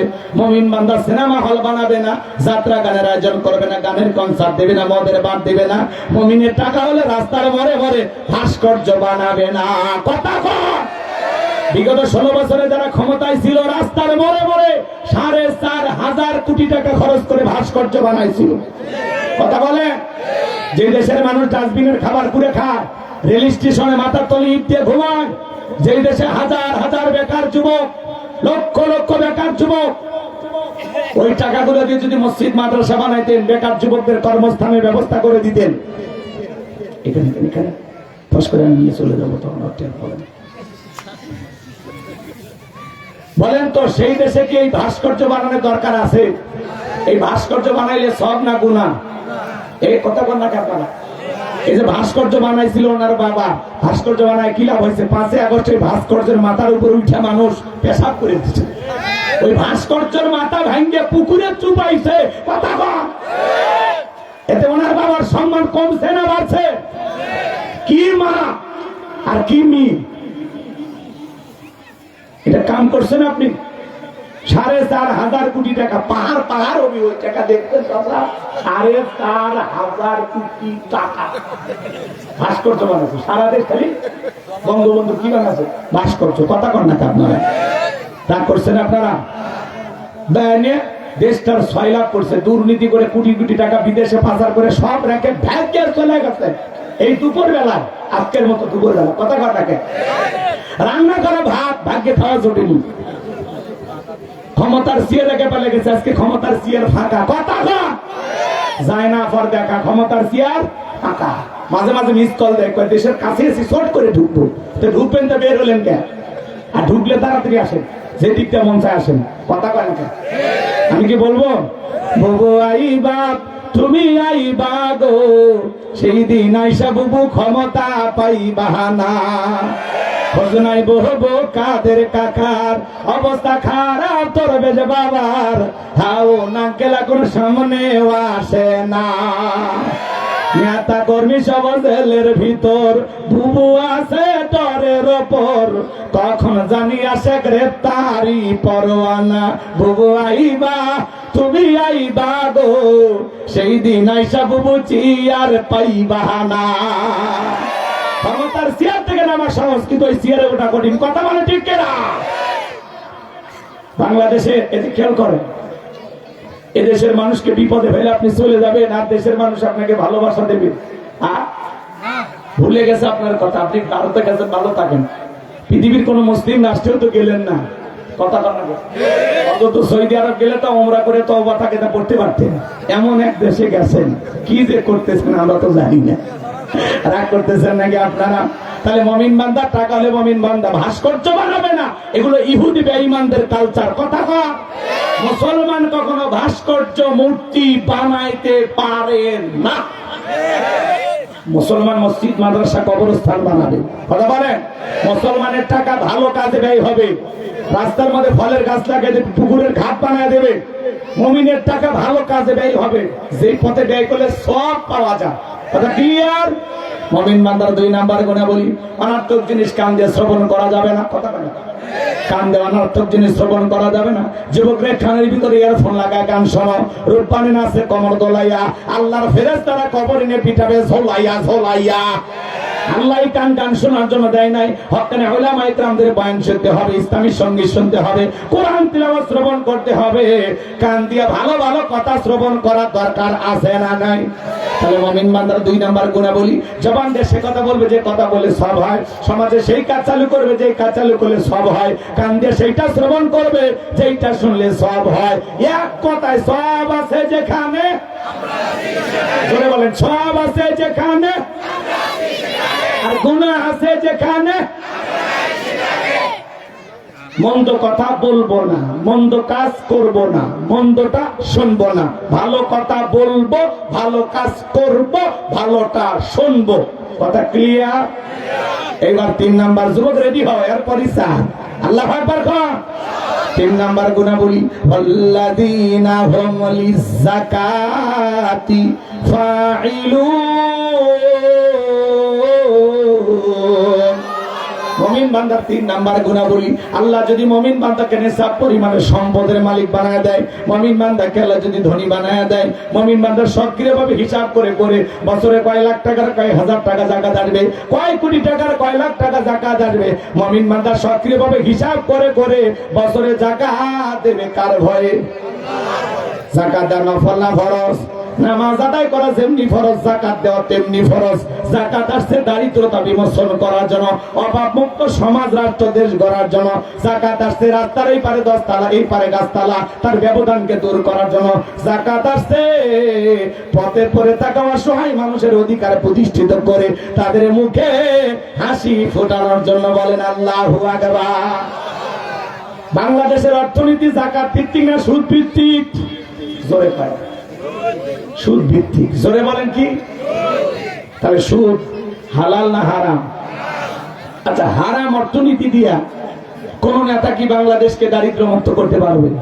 কথা বলা লাগবে ভাই, পারবে? অনেকে স্বপ্ন দেখে আমরা দারিদ্র মুক্ত ক্ষুধা মুক্ত বাংলাদেশ গড়ব।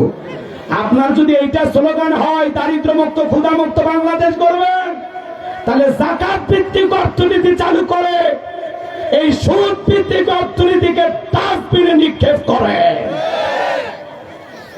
বাংলাদেশকে যদি আপনি দারিদ্র মুক্ত ক্ষুধা মুক্ত করতে চান, তাহলে যাকাত ভিত্তিক অর্থনীতি চালু করতে হবে। মনে রাখবেন, হালালে বরকত আছে, হারামে কোনো বরকত। কুকুরের বাচ্চা হয় কয়টা? 8টা 10টা 12টা। কথা কয় না? কয়টা? 8টা 10টা হয়েছে।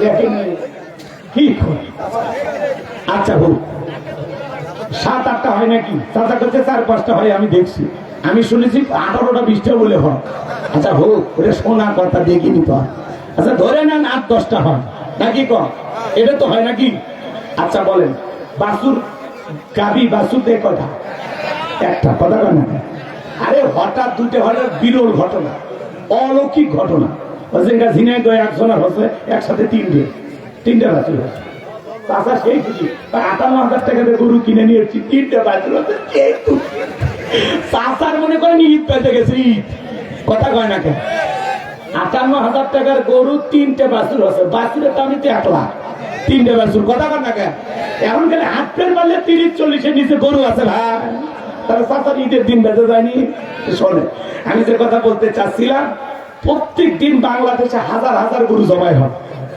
কুরবানিতে লক্ষ লক্ষ জবাই হয় কত লাখ হয় জবাই এটা হিসাব করে খুঁজে পাবেন না আচ্ছা বলেন তো এরপরে কোন বছর কোন চ্যানেলে নিউজ প্রচার হয়েছে যে এই বছরে কুরবানির গরু না থাকায় পর্যাপ্ত পরিমাণে কুরবানির গরু না থাকায় কুরবানি দাতা কুরবানি দিতে পারেনি যমুনা টেলিভিশনের ব্রেকিং নিউজ শুনছেন কোনদিন শুনছেন তাহলে হাজার হাজার গরু খায় লক্ষ লক্ষ কুরবানিতে প্রত্যেক বছর জবাই করি এরপরেও যদি এই গ্রামের নাম কি চাচা মুন্ডুয়া আচ্ছা এই গ্রামে যদি আমরা খুঁজি 100-150 গরু পাওয়া যাবে না জোরে বলেন পাওয়া যাবে কিনা কিন্তু গোটা বিশ্বে কুকুর পাওয়া যাবে তার মানে কি বুঝলেন হালালে বরকত আছে যদিও সংখ্যায় কম বান্দা কিয়ামত পর্যন্ত খাইয়া ফুরাইতে পারবে না সুবহানাল্লাহ আর হারামে কোনো বরকত নাই কুকুর জন্মের হওয়া হয় জন্মের মরা মরে এজন্য সুদ ভিত্তিক অর্থনীতি হলো এই কুকুরের মতো আর যাকাত ভিত্তিক অর্থনীতি হলো গাভীর বাছুরের মতো উদাহরণ কি বুঝতে পারছেন এই সুদ ভিত্তিক অর্থনীতি দেখতে চাকচিক্য মরিচিকার মতো বহু টাকার মালিক হয় সুদালা পরে আল্লাহ এমন রোগ দিবি এমন দিক দিয়ে আল্লাহ ধ্বংস করে দিবি তুই কিচ্ছু খুঁজে পাবো না ভাই ওই আগের বেন্নেই হয়ে যাবে কথা কথা রে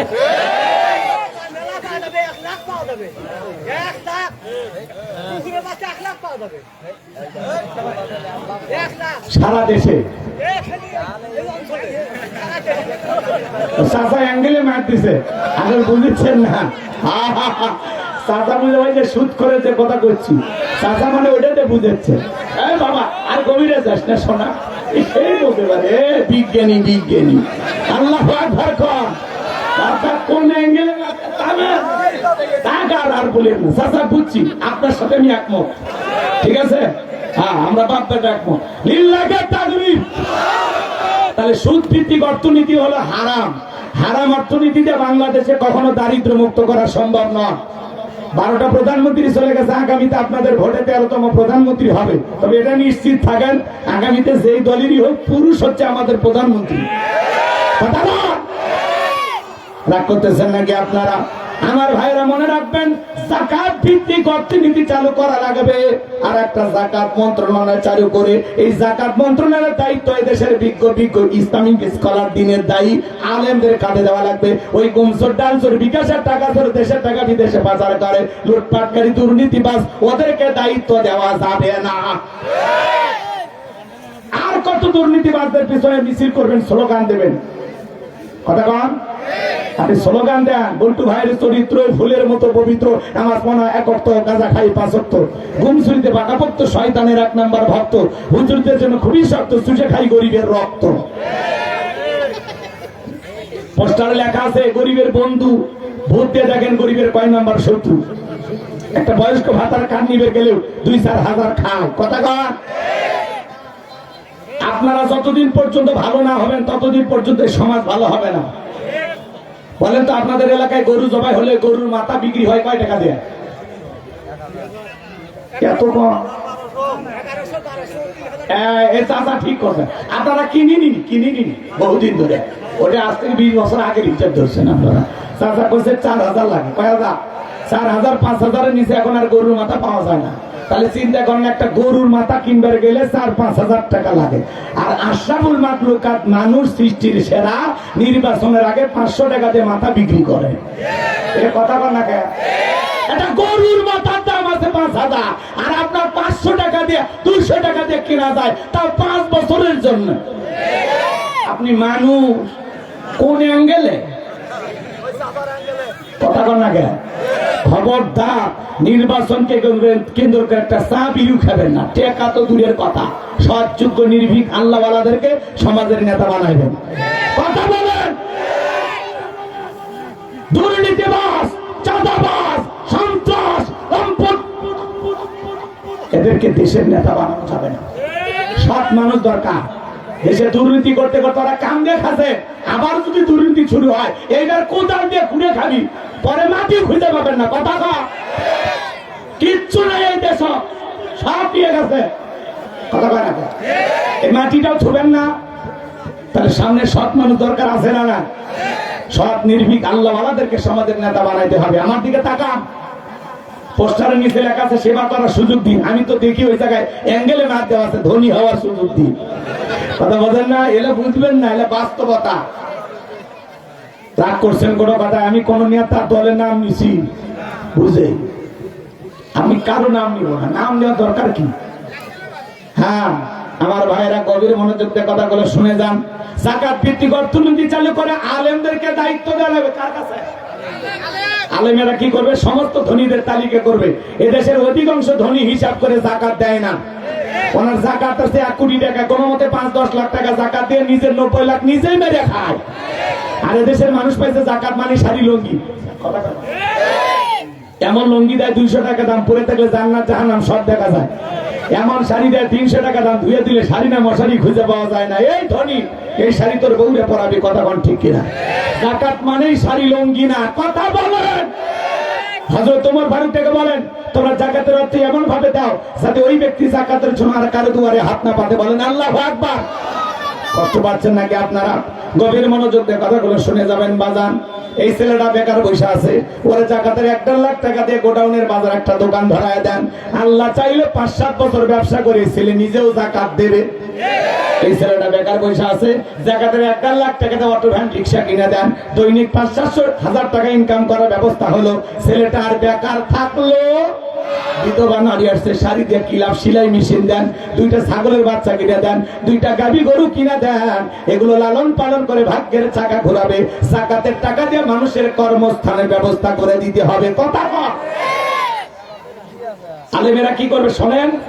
ধনীরা যাকাত দিতে চায় না, যাকাত আদায় করা হবে। আমার দিকে তাকা।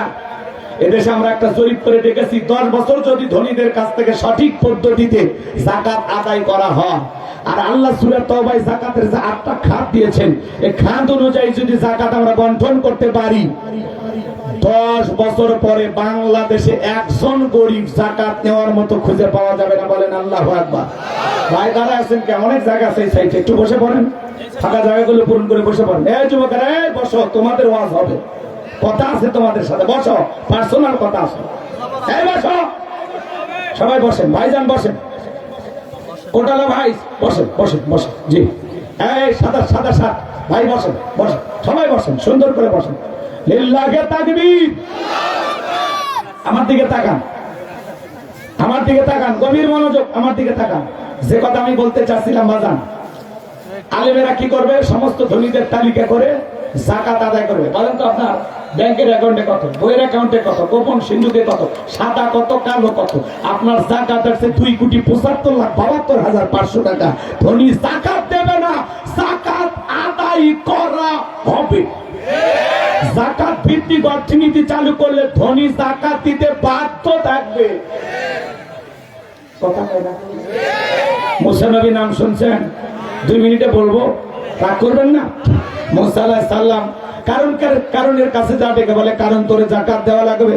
কারণ ডেকে বলে আমি যাকাত দিতে পারবো না। মুসা নবীর রাগ কম না বেশি? যে নবী রেগে গেলে মাথার টুপি বেদ করে চুল খাড়া হয়। বলেন আল্লাহু আকবার। আজরাইলকে পর্যন্ত থাপ্পড় মারে। চিন্তা করেন কত সাহসী লোক। কথা বোঝেন নাই? সেই নবী যখন ডেকে গেছেন, রাগান্বিত চেহারা দেখে টুপি যখন ভেদ করে চুল খাড়া হয়েছে, চেহারার সাইজ তাকায়া, কারণ বলতেছে পয়গাম্বর রাগ করার দরকার নাই, কত টাকা দিতে হবে বলেন। মুসা আলাইহিস সালাম ডেকে বলে 2.5% ঠিক আছে, আমার একটু সময় দেন, আমি আপনাকে হিসাব নিকাশ করে জানাবো। এইবার বাজান গো আমার, কারণ হিসাব নিকাশে বৈশা গেল। এই কারণ আল্লাহ এত সম্পদ দিয়েছিল বাজান, 70টা উট লাগতে চাবি বহন করতে। চাবি যদি এত হয় তালা কত, আর তালা যদি এত হয় সিন্ধুকে মাল কত, ছোট মাথায় ধরবে না। কারণ এইবার হিসাব নিকাশ করে দেখে এত পরিমাণে জাকাতের টাকা আসছে, সারাদিন সারা রাত যদি হাজার হাজার কর্মচারী দিয়ে জাকাতের টাকা দেওয়া হয়, এরপরে টাকা শেষ হবে না। এমনিতে কৃপণ পায়, স্যান্ডেল দেয় না ক্ষয় যাবে বলে, গায়ে জামা পরে না ছিঁড়ে যাবে বলে, সেই কৃপণ কি এত টাকা জাকাত দিতে পারে? এইবার একটা গভীর ষড়যন্ত্র করলো। এলাকা একটা 2 নাম্বার মহিলা ছিল, নাম হলো সবদা। এই সবদা নামের পতিতার কাছে যায় ডেকে বলে, সবদা তোর একটা কাজ করে দেওয়া লাগবে, বিনিময়ে তোরে 2 বস্তা টাকা দেবো, অ্যাডভান্স হিসাবে আজকে 1 বস্তা টাকা দেবো, আর বাকি সাক্ষী দেওয়ার পরে আর 1 বস্তা টাকা দেবো।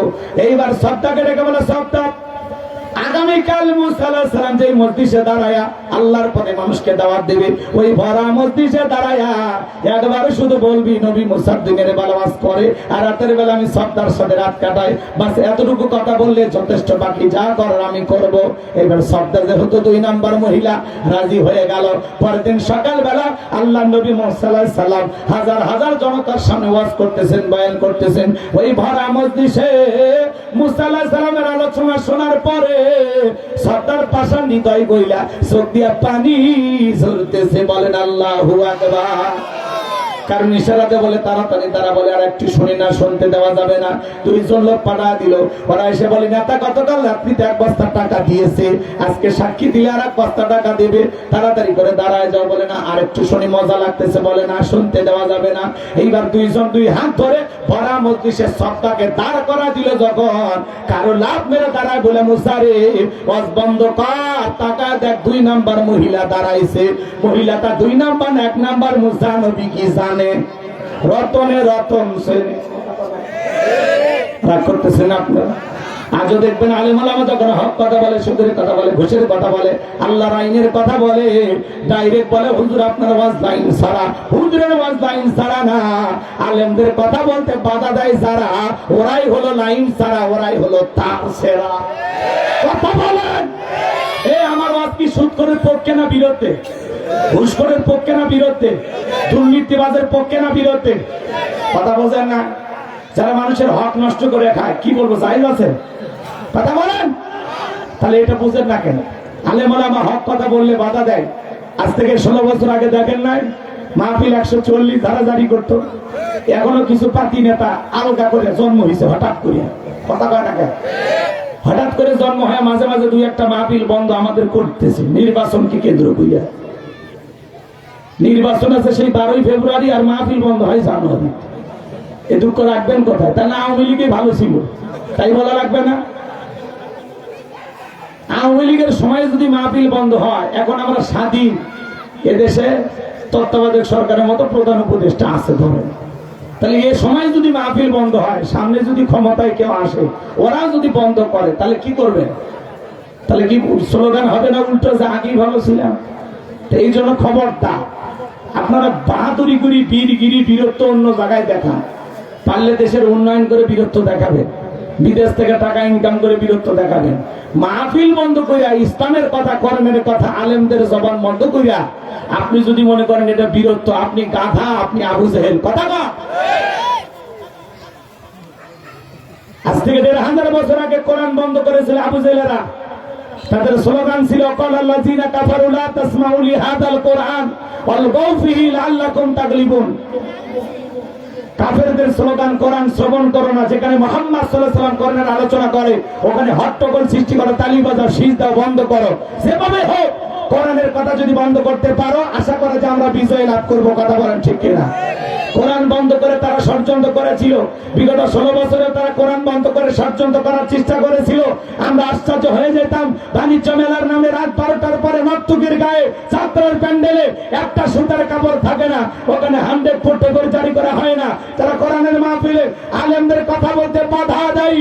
আমার বিশ্বাস ওদের জন্ম মুসলমানের ঘরে হতে পারে না। কথা বলে ঠিক না? বাংলায় তাকবীর, নারে তাকবীর। ইসলামের শত্রুরা, ইসলামের শত্রুরা, আমার ভাইয়েরা, এই জমিন মুসলমানের জমিন। কথা বলেন ঠিক কিনা? মুসলমান তো তারাই যারা ইমানের জন্য দ্বীনের জন্য জীবন দিতে প্রস্তুত থাকবে। কথা বলেন ঠিক কিনা?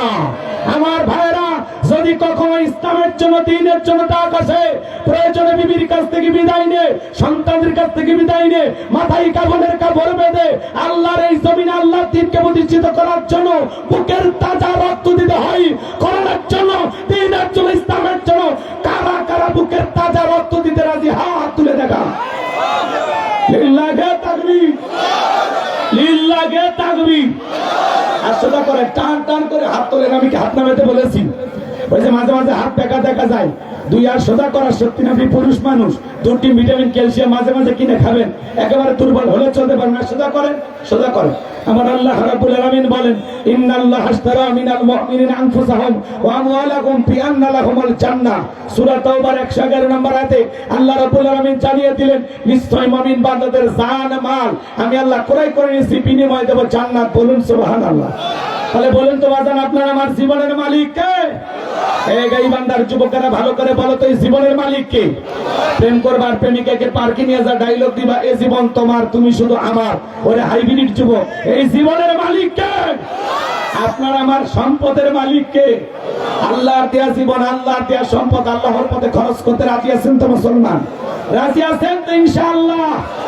বাম হাত নামান, শুধু ডান হাত তুলে রাখেন, শুধু ডান হাত। আল্লাহ রাব্বুল আলামিন বলেন, ইল্লা সাহাবাল ইয়ামিন ফি জান্নাতি ইয়াতাসাআলুন।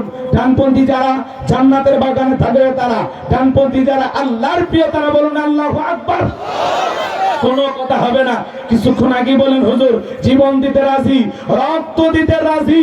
আপাতত জীবন রক্ত দুইটার কোনোটাই দেওয়া লাগবে না। ডান হাতটা পকেটের ভিতর ঢুকে দিয়ে যে যা পারেন, যতটুকু পারেন এই মাদ্রাসার জন্য, এতিম খানার জন্য প্রাণ ভরে দান করবেন। সোজা ডান হাত পকেটে দেন, আমিও দিচ্ছি ভাই। বাকি আলোচনা শেষ করে তারপরে মুনাজাত হবে। কষ্ট হচ্ছে নাকি আপনাদের? মুসা আলাইহিস সালামের বিরুদ্ধে সাক্ষী দেওয়ার জন্য দাঁড়িয়ে গেছে, ঘটনা কি মনে আছে? এরপরে যুবকদের আওয়াজ হবে। আমি পায়ে হাত দিয়ে অনুরোধ করবো, টাকা দেন আর না দেন, দয়া করে কেউ মাহফিল থেকে উঠে পরিবেশ নষ্ট করবেন না। আমি পায়ে হাত দিয়ে অনুরোধ করলাম, মেহরবানি করে বাজান, কেউ ওটা বাসা করে পরিবেশ নষ্ট করবেন না। সবাই পকেটে হাত দেন, যে যা পারেন দেন, আমিও দিচ্ছি দেন। সবাই পকেটে হাত দেন। ছেলেপেলে যারা আছে বাবা, ব্যাগ নে, রুমাল নে, চাদর নে, যার কাছে যা আছে তাই নে, মাঠে নামো, খেলা হবে। সবাই পকেটে হাত দেন, আমিও দিচ্ছি, আপনারা দেন। আল্লাহ সবাইকে দেওয়ার তৌফিক দান করুন। চিল্লা বলুন আমিন। মহিলা প্যান্ডেল লোকজন পাঠা দেন। আমার মা বোন যারা বসে আছেন, আমি জানি আমার গাইবান্দার মা বোনদের হাতের রান্না যেমন ভালো, মনটা তার সাথে বেশি ভালো। আল্লাহ মা বোনদেরকে দান করে তৌফিক দান করুন। চিল্লা বলুন আমিন। যাদের মন আয়েশা ফাতেমা খাদিজার মতো নরম, তারা অবশ্যই দান করবে। আল্লাহ সবাইকে দান করে তৌফিক দান করুন। সভাপতি, প্রধান অতিথি, গণ্যমান্য ব্যক্তিবর্গ যারা আছেন, মেহেরবানি করে আপনারা দেন, যে যতটুকু পারেন দেন। আল্লাহ সবাইকে দেওয়ার তৌফিক দান করুন। এটা চেয়ারম্যান ভাই না?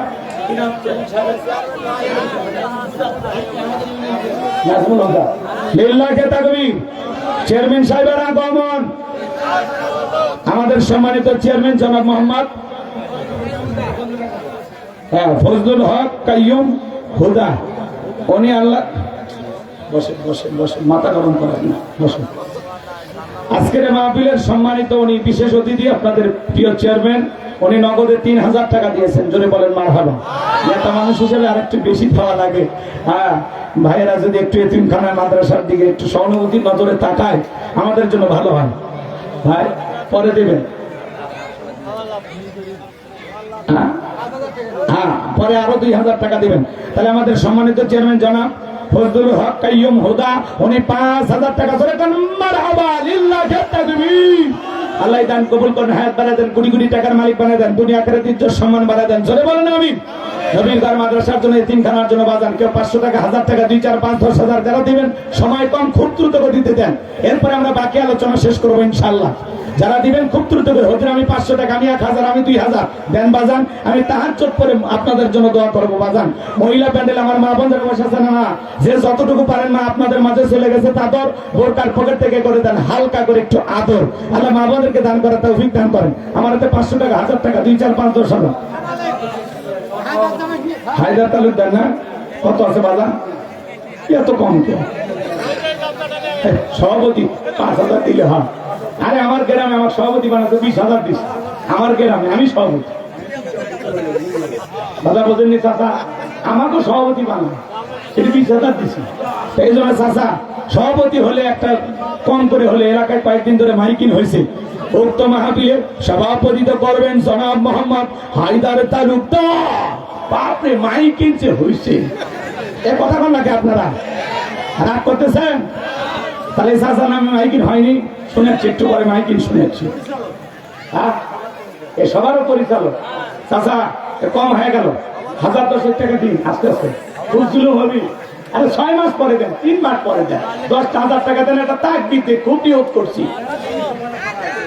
চাচা, একটা তাকবীর দিয়ে চাচা, 3,000 দিয়েছেন, বাকি 7,000 একটা তাকবীর দিয়ে, মনে খুব শখ চাচা, না করেন ও চাচা, এর দিব কিছু না, 7,000 কত কত কত 8,000 2,000 দাদা কেন ম্যাডাম আছে, ম্যাডাম আছে, ওনার দেন 2,000 টাকা দেন, বুঝি আমি মাহফিলে শুনিচ্ছে না। চাষি নাই, চাষি নাই, চাষি চাষা ভালোবাসে না, আজকে প্রমাণ দেওয়া 2,000 টাকা দিয়া যে তোমার চাষির জন্য 2,000 লেখো, মারহাবা কর। চাষা চাষি মিলে হায়দার তালুকদার 10,000 টাকা করে কোন মারহাবা। চাচার 8, চাষি 2, মোট 10, 2 জন মিলে জান্নাতে ঢোকে যেন ফসা ফস, আল্লাহ কবুল করেন। যখন আমি এই 1,000 কে, এই চাচাকে না 1,000 টাকা কে দিল গো? আরেকজন ভাই 1,000 টাকা, লিল্লাহি তাকবীর। আল্লাহ তাআলা বিশেষ অতিথি 1,000 টাকা আল্লাহ দান কবুল করেন, হাত বাড়া দেন, জিন্দেগীর গুনাহগুলো মাফ করে দেন, কোটি টাকার মালিক বানায় দেন, দুনিয়া আখিরাতে ইজ্জত সম্মান বাড়া দেন। জোরে করে আমি এই যুবক 100 এমবি তোলা রাখবেন, টাকা দেন চাচা, যাই না কথা আছে, খুবই গুরুত্বপূর্ণ কথা। পরে বারে পেশাব টেশাব পরে, ওযু পরে, তার মৃত্যু পরে, তার নামাজ পড়বো তো আমাদের হুঁশ আছে না, নামাজ পড়েই বিদায় নিব ইনশাআল্লাহ। জহরে নামাজ পড়ে বক্তা আছে, টেনশন করতেছেন কি? আসর পর্যন্ত মাহফিল চলবে ইনশাআল্লাহ।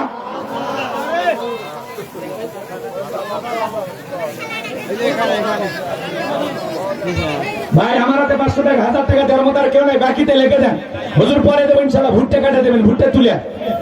হুজুর কে আছেন বলেন, কি নাম ভাই? এই মহিলা প্যান্ডেলের কালেকশন হচ্ছে, চাচা রুমালের টাকাগুলো মঞ্চে নিয়ে আসেন। বলবো একটু পরে, যুবকদের ওয়াজ করে শেষ করবো, সমস্যা নেই, অস্থির হয় না, অস্থির হয় না, আসিফ তো হয় না। আপনাদের জন্য যদি আজ মারও খাওয়া লাগে, মেনে নেওয়া লাগে, কপালে মার আছে সেটা আমি বুঝতেছি। খুব দ্রুত করে দিতে কে আছেন? আছে ভাই 500 টাকা, 1,000 টাকা দেওয়ার মতো কেউ নাই? দেন না 2-1 ভাই। ও ভাই এরা নামটা বলেন গো, এ গাই বাঁধার ভাইয়েরা, পরেই দেন, 2-1 মাস পরেই দেন, সমস্যা নেই, এনার নামটা কোন চাচা? আছে 2-1 কেউ আছে? হুজুর আমি 2 বস্তা সিমেন্ট দেবো, আমি 500 টাকা দেবো, আমি 1,000 দেবো, যা পারেন বলেন, কোনো সমস্যা না, সাধ্য অনুযায়ী বলেন, চলেন। ইব্রাহিম মুন্সি 1,000 টাকা জোরে কোন মারহাবা।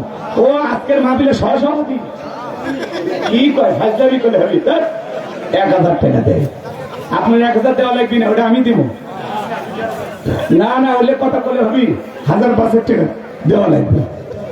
দেন ভাই ইব্রাহিম ভাই, 1,500 টাকা দিন, আস্তে আস্তে দেবেন, জোর করবো না আমরা ইনশাআল্লাহ। আপনি 6 মাসে এই 5,000 দিবেন। ইব্রাহিম মন্ডল মুন্সি 5 বলে দিন, 5,000 2,000 ঠিক আছে, আলহামদুলিল্লাহ। উনি খতিব না হুজুর নাই, তাহলে চাপ দেওয়া লাগবে না, আমরা আল্লাহ খতিব সাহেব দান কবুল করেন। যারা খানা আর কে আছেন বাজান দেবেন? আর কেউ আছে? দিলে দেন, না দিলে বাজে যাই, চলেন। মহিলা প্যান্ডেল আছে, মা বোনেরা 2-1 নাম লিখে দিতে পারেন। আছে বাজান কেউ আছে? হুজুর আমি দেবো, কি নাম? এই প্যান্ডেলের মধ্যে থেকে 2-1 হাত তোলে তো সাহস করে। চাচা কি নাম? বা হায়দা কত? 500। এ হায়দার চাচা নাম লেখো, হায়দার চাচা বাড়ি কর এই গ্রামের হায়দার চাচা। বাকি 500 টাকা আল্লাহ কবুল করেন, হায়াত বাড়া দেন, জিন্দেগির গুনাহগুলো মাফ করে দেন, কোটি কোটি টাকার মালিক বানায় দেন, দুনিয়া আখিরাতে ইজ্জত সম্মান বাড়া দেন, জোরে বলেন আমিন। নূর আলম ভাই 500 টাকা জোরে কোন মারহাবা। এ দেলোয়ার হোসেন মুন্সি নাম লেখেন, দেলোয়ার হোসেন মুন্সি চেনেন না? বাড়ি কর, হ্যাঁ মাদ্রাসার পাশেই বাড়ি। দেলোয়ার হোসেন মুন্সি 500 টাকা জোরে কোন মারহাবা। আল্লাহ কবুল করেন, হায়াত বাড়া দেন, জিন্দেগির গুনাহগুলো মাফ করে দেন, জোরে কোন আমিন। আর কে আছেন বাজান? 2-1 বলেন, শরীর বেগে হাত তোলেন, সাহস করেন, হুজুর আমি দেবো। 500-1000 টাকা বাজান কিছুই না, এই মাজার এই সাইডে যদি ব্যথা করে ডাক্তারের কাছে গেলে পরীক্ষা করতে 12,500 শেষ। আমি তাই কই, এটা হামিদ ভাই আমার ভাই, তোমার ভাই হামিদ ভাই, হামিদ ভাই জোরে খান মারহাবা। আব্দুল হামিদ মন্ডল বলেন কত? ওসমান ভাই 500 টাকা জোরে খান মারহাবা। লিল্লাহি তাকবীর। আর কি নাম বাজান বলেন, খুব দ্রুত গতিতে বলেন, হাত তোলেন কি নাম? নাই নাই ভুট্টা দেবেন এক মন। ভুট্টা দেখলাম বারে জমি কয় না, জমি ভুট্টা দেখলাম না, এলে কিন্তু পরে হলে কিন্তু আমি এসে তুলে নিয়ে যাবো। কন 2-1 মন ভুট্টা দেয়া কে আছেন সাহস করে? আলু ভুট্টা যা পারেন দেন, কোনো সমস্যা না। চাচা কত কি না? ইব্রাহিম খলিল নাম, বাপের মেরামত করছে এখন কান এক পোস্তা সেভের জোরকান মারহাবা। কি চমৎকার নবীর নামে নাম, আগেকার মানুষ। হ্যাঁ, আর এখন সব জনি বলি না, বল্টু টায়ার ফায়ার বুলেট। মঞ্জুমি নগদ 500 টাকা জোরকান মারহাবা। লিল্লাহি তাকবীর। আমি চাচা কর না, এটা কিছু কর। আলহামদুলিল্লাহ 2000 তামায় কি করেন, জমি না পত্তন ধরি না, ওই টাকা দেবে। আচ্ছা হোক, আব্দুল হামিদ মন্ডল 1000 টাকা জোরে কর মারহাবা। লিল্লাহি তাকবীর। চেয়ারম্যান খালি একলা আছে, মেম্বার নাই। এটা মেম্বার হলি আসে একলা একলা হাঁটিছে। কি চেয়ারম্যান বাড়ি মাটির মানুষ? হ্যাঁ, কত চেয়ারম্যান আছে আশেপাশে, কত গেটিস দিয়ে ভরা। আলহামদুলিল্লাহ, এরকম মানুষই তোর দরকার, সৎ মানুষ। কথা রতন ভাই, এ রতন ভাইয়ের আগমন। এই আমার ভাই, তোমার ভাই রতন ভাই, রতন ভাই কই কই? এ রতন ভাই কই গো? তুমি রতন ভাই তো একটু মন খারাপ করছে। কত? 5,000। লিল যেভাবে দাম দাম শুনলেন, 10,000 দিলে আরো দাম কুটিপতি। দেখছেন হামিদ চাচা কয় কুটিপতি। এলে এ রতন ভাই 1000-10 টাকা আস্তে আস্তে দিন। আচ্ছা ভাবি যে 1000 দেন, নেন না নেন 6,000। ভাই আর ভাবি মিলে 6 নাই, তাদের কোনো ভয়, সব জায়গায় যেন হয় জীবনে জয়। মারহাবা। লিল্লাহি তাকবীর। রতন ভাবি যেন করেন ভাইয়ের যতন, আল্লাহ কবুল করেন। চলে করেন। আমি রুহুল আমিন সাহেব মেয়ের জন্য তো আছে 1000 টাকা। জোরকান মারহাবা। আল্লাহ কবুল করেন। চিল্লা করেন আমিন। আর কেউ আছেন? দিলে দেন, না দিলে বাজে যাই। এই যুবকেরা বসো, কথা আছে, বসো। শফিস আপনি কত? 2000। কি নাম? আসাদুল বাড়ি কোন? এ লেখেন না ভাই, আসাদুল ভাই 2000 টাকা জোরে কোন মারহাবা। লিল্লাহি তাকবীর। আল্লাহ দান কবুল করেন। চিল্লা করেন আমিন। সবুজ ভাই কত? সবুজ ভাই আমার ভাই, তোমার ভাই সবুজ ভাই, সবুজ ভাই, সবুজ ভাইয়ের আগমন। লিল্লাহি তাকবীর। আব্দুল মুমিন ভাই 1000 জোরে কোন মারহাবা। সবুজ ভাই কই? এ বকুল ভাই, সবুজ ভাই মাত্র 2000। আপনি সবুজ ভাই এই গ্রামের মধ্যে বলে শ্রেষ্ঠ ধনী আপনি। হ্যাঁ, 1003 টাকা দেন ভাই। 5000 দিলে তোর সমস্যা হবে না। আর 1000 টাকা দেন আমার জন্য। আলহামদুলিল্লাহ। সবুজ ভাই 3000 টাকা জোরে কোন মারহাবা। আল্লাহ কবুল করেন। চিল্লা করেন আমিন। আর কেউ আছেন? দিলে দেন, না দিলে চলেন, ওয়াজে যাই। এরপরে কমিটির ভাইদের কাছে আপনার লিখতে থাকেন, আপনার দান করতে থাকেন, আর আমরা ওয়াজ করতে থাকি। কথা কয় না? রিজাউল আছে? এই রিজাউল ভাই কে গো? ওই যে চাচা দিবে, চাচার নাম লেখেন না কেন? চাচা পরপর ভাই নিচ্ছেন কেন? চাচা কত? 500। কি নাম? আলমগীর। আলমগীর চাচা 500। আমার খালাতো ভাইয়ের নাম আলমগীর। মারহাবা কোন? আতিয়ার রহমান কত? কত আতিয়ার ভাই?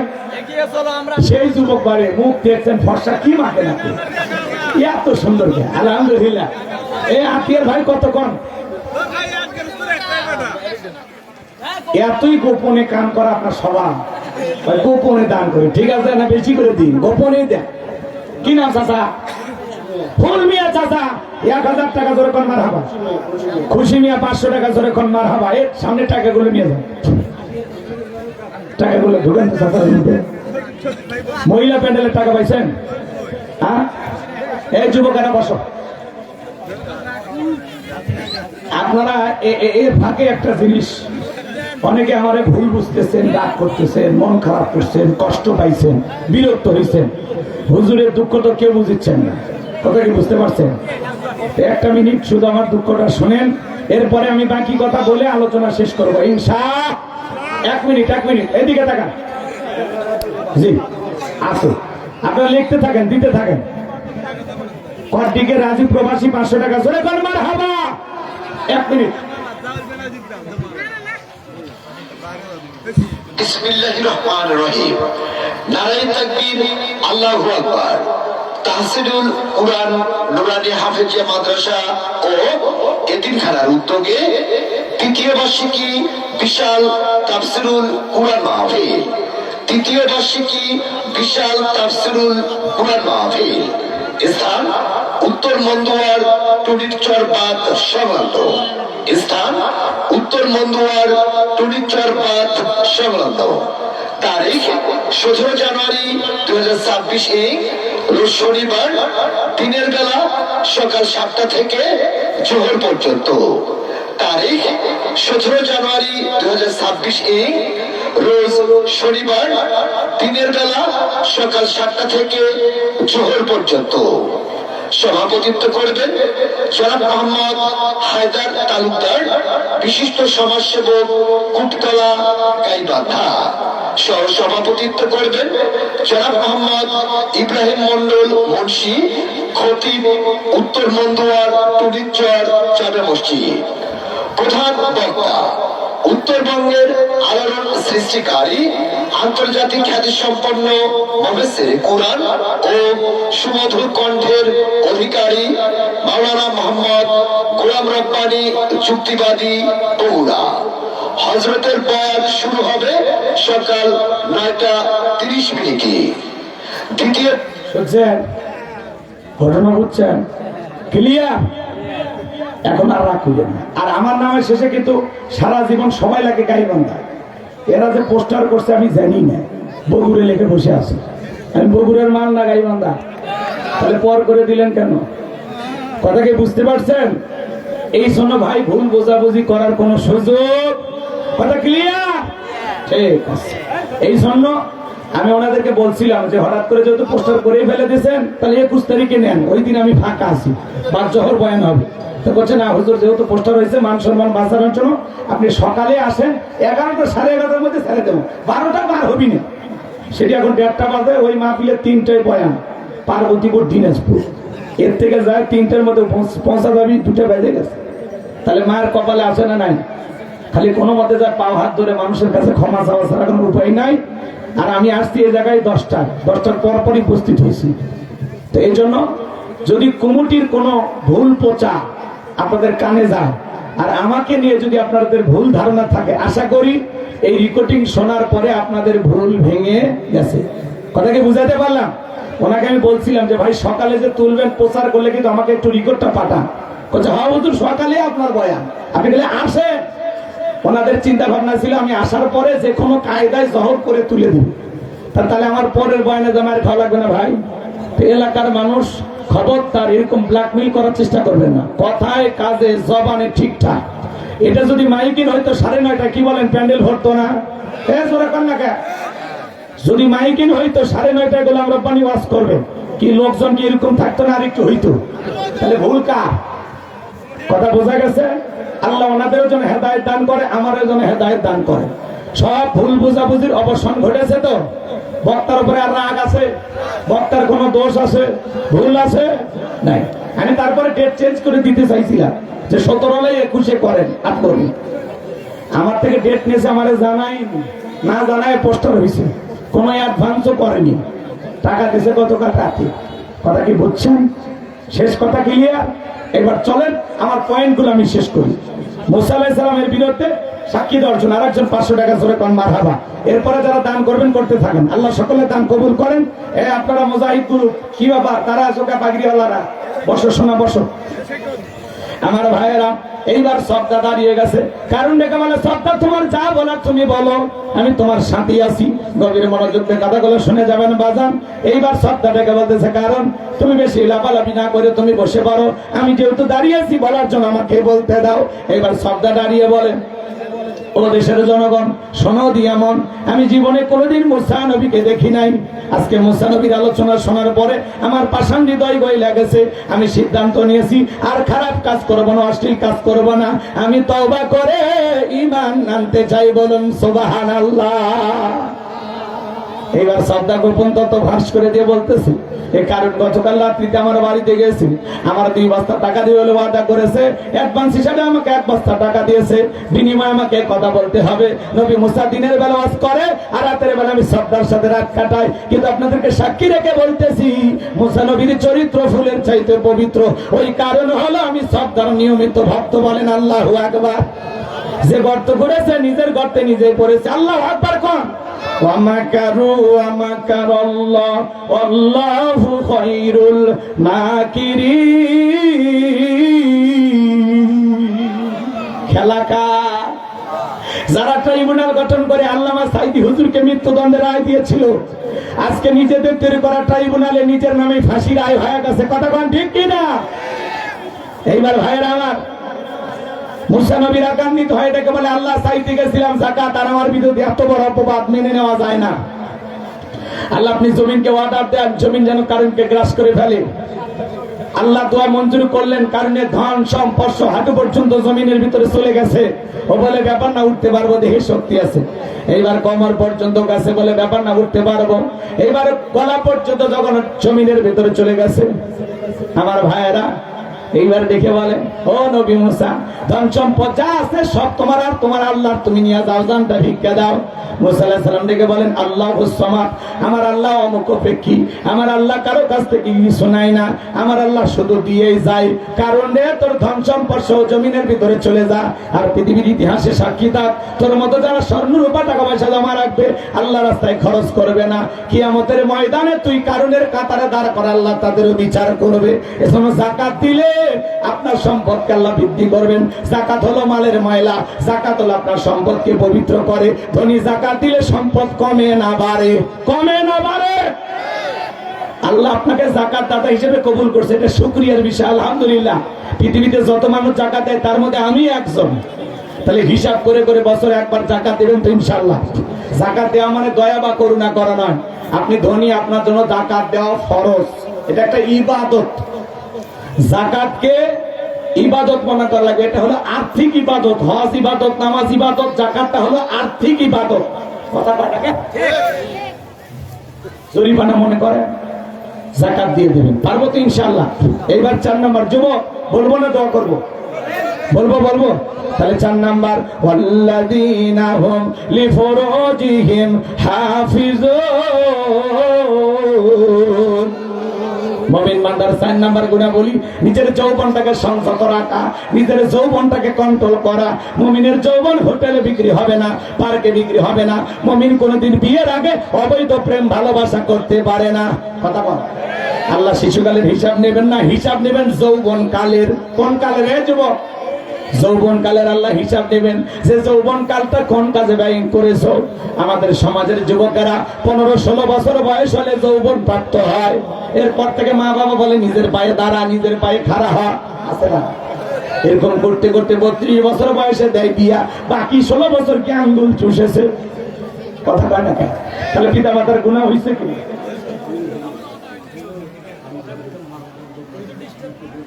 সময় তো নাই বাবা। অনুরোধ দিয়ে, আপনি তো মায়ের খিলেন নিচে আমার, আপনি জানেন এখান থেকে পার্বতীপুর কত দূর, আপনি বলেন কি হবে? এত কথা বলেন কি আপনারা? ভুল করবেন আপনারা, আর আমি মাসুল দেবো, তা তো অলরেডি মাসুলের মধ্যেই পড়ে আছে। একটা জিনিস তো বোঝা লাগবে, শুধু গাড়ি বান্ধার সম্মানে আসা। আমি বারবার বলছি যে ভাই আমি না যাই, এটাও বলছি, কিন্তু ওরা কোনো মতেই মানে না। তাহলে দোষটা কার? চেয়ারম্যান স্যার আপনি রায় দেন, এটা ভুল আছে আমার। সকাল 9:30 বাজছে, তাহলে এই জন্য বোঝালেন না। আমি তো আপনাদের ভালো চাই তারই গতি দিয়ে ছেলে মেয়ে ঘুষ পছন্দ হইল না, তাহলে 10 টাকা পোস্টার হয়েছে ঠিকই। আমার ভাইয়েরা গভীর মনোযোগ দিয়ে কথাগুলো শুনে যান। এই যৌবন কালে ইবাদত করতে হবে কার? শোনেন, আমার দিকে তাকান। বৃদ্ধ মানুষ, বয়স হয়ে গেছে 70-80 বছর বয়স, যদি বলেন রাত 2টা বাজে পুকুর থেকে গোসল করেন, চাচা 2000 টাকা দেবো, পারবি? বলবে ভাতিজা যে শীত, ওই 2000 টাকা নেওয়ার জন্য গোসল করে উঠতে পারবো তো? কিন্তু একটা যুবককে বলা হয়, যদি যুবক 2000 টাকা পুকুর থেকে গোসল করো, হুজুর কাপড় খুলছি টাকা বাইর করেন। কারণ যুবকের একটা পাওয়ার আছে, স্পিরিট আছে, দেহের একটা শক্তি আছে, আলাদা একটা গরম আছে।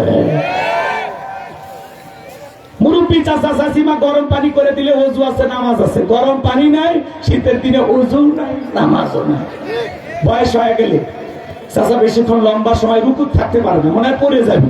বেশিক্ষণ চিন্তা থাকা যায় না, মানে দম আটকে মারা যাবি।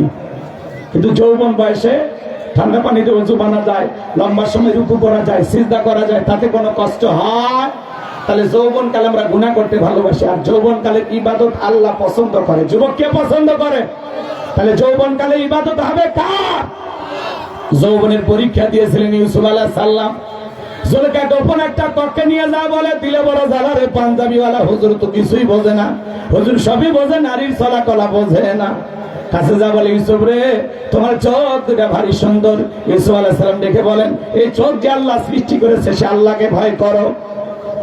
জুলেখার এইবার কাপড়গুলো ছিঁড়ে দেবতার মুখগুলো ঢাকে। ইউসুফ আলাইহিস সালাম ডেকে বলে, কাপড়ে ঢাকিলে তুমি দেবতার মুখ, কি দিয়া ঢাকিবা তুমি বিধাতার মুখ। জুলেখা কাছে আসে আর ইশারা ইঙ্গিতে কি যেন বুঝাইতে চায়। ইউসুফ আলাইহিস সালামের অন্তরে আল্লাহর ভয়, ইন্না খাফুল্লাহ, অন্তরে আল্লাহর ভয় না। পয়গম্বর ডেকে বলেন, আল্লাহ, নিজের ইজ্জতকে বাঁচানোর জন্য দৌড় মারার দায়িত্ব আমার, আর আপনার কুদরত থেকে তালা খুলে দেওয়ার দায়িত্ব আপনার। ইউসুফ আলাইহিস সালাম আল্লাহর উপরে তাওয়াক্কুল করে নিজের ইজ্জতকে বাঁচানোর জন্য যখন সামনে দৌড় মেরেছেন, আল্লাহর কুদরত থেকে প্রত্যেকটা দরজার তালা খুলে গেছে। বলুন আল্লাহু আকবার। এইবার শেষ দরজায় জুলেখা পিছন থেকে মারছে থাবা। ইউসুফ আলাইহিস সালামের জামা ছিঁড়ে গেছে। ইউসুফ নবী বলে, জামা ছিঁড়ে যায় যাক, ইজ্জত দেওয়া যাবে না। কিন্তু কথায় আছে, যেখানে বাঘের ভয় সেখানে রাত হয়। এবার জুলেখা তাকা দেখে তার স্বামী আজিজ মিশর দাঁড়ায় আছে। সামনে দরজা কে দাঁড়ায়? স্বামী দাঁড়ায় আছে। স্বামীকে দেখা মাত্র জুলেখা নেকা কানার অভিনয় শুরু করে দিল। কিছু কিছু মহিলা দেখেন না, কথা বলার আগে কান দিয়ে দেয়, দুনিয়াতে আমার কেউ নেই, কেউ নেই, বাঁচে আছো কৃষক। কিছু কিছু মহিলা কথা বলার আগে কান্দে দেয়, মনে হয় কান্দে মামলা জিততে চায়, চোখে পানি লাগায় তাকে মনে হয় মোটর বসায় রাখছে। কথা কোন চাচা? যার বউ বেশি কাঁদে না, বুঝবেন ওর ভিতরে ভেজাল আছে। বেশি কাঁদতে ধমক দিলে, চুপ, কাঁদবি না। ঘটনা কি হয়েছে খুইলা কর, খুইলা কর। তোর ঘটনা শুনে যদি মনে হয় কাঁদা উচিত, স্বামী স্ত্রী একসাথে জামাত করে কাঁদা হবে। কথা কোন ঠিক না? কিছু কিছু মহিলা এরকম আছে বাজান। জুলেখাই বান্না কাকানার অভিনয় করে ডেকে বলে, স্বামী ইউসুফকে ছেলের মতো দেখতাম, আজকে সুযোগ পায় আমার ইজ্জতের দিকে হাত বাড়াইছে, আর একটু দেরি হয়ে গেলে আমার সর্বনাশ হয়ে যেত। এই কথা বইলা মিথ্যা দর্শনে আসামি বানাইয়া 9.5 বছর পয়গম্বর ইউসুফ আলাইহিস সালামকে জেলখানায় বন্দী করে রেখেছিল। মনে রাখবেন, আজ যারা আলেমদেরকে মিথ্যা মামলা দিয়া দর্শনের আসামি বানায়া জেলখানায় বন্দী করে, যারা এই যুগের ডিজিটাল জুলেখা, তারা কথা বলেন ঠিক কিনা? আলেমেরা ধর্ষণকারী হতে পারে না। কথা বলেন, রাগ করতেছেন মনে হয়? তাহলে যুবক, দুটা পা গায়ে আমি তোমাদের পা ধরে বলে যাই, পুলিশে ধরলে বাঁচবি, র্যাবে ধরলে বাঁচবি, কিন্তু কোন নারীর ছলনার ফাঁদে, মায়ের জালে, রূপের জালে একবার যদি পাটা আটকে যায়, কান্দে পড়িয়া বগা কান্দে রে, সারা জীবন কেঁদে ওই কান্নাগিনীর বিষাক্ত সবল থেকে তোরা বাঁচতে পারবি না। ওরা ছেলেদের ভালোবাসে না, ওরা এখন ছেলেদের মন নিয়ে ব্যবসা বাণিজ্য করে, পীড়িতের দোকান খুলছে। আকাশের রং ধনু যেরকম মুহূর্তে মুহূর্তে রং বদলায়, এ যুগের নারীরা মুহূর্তে মুহূর্তে এখন পুরুষ পাল্টায়। কথা রাজনৈতিক দলের মতো যখন তখন পল্টি দেয়।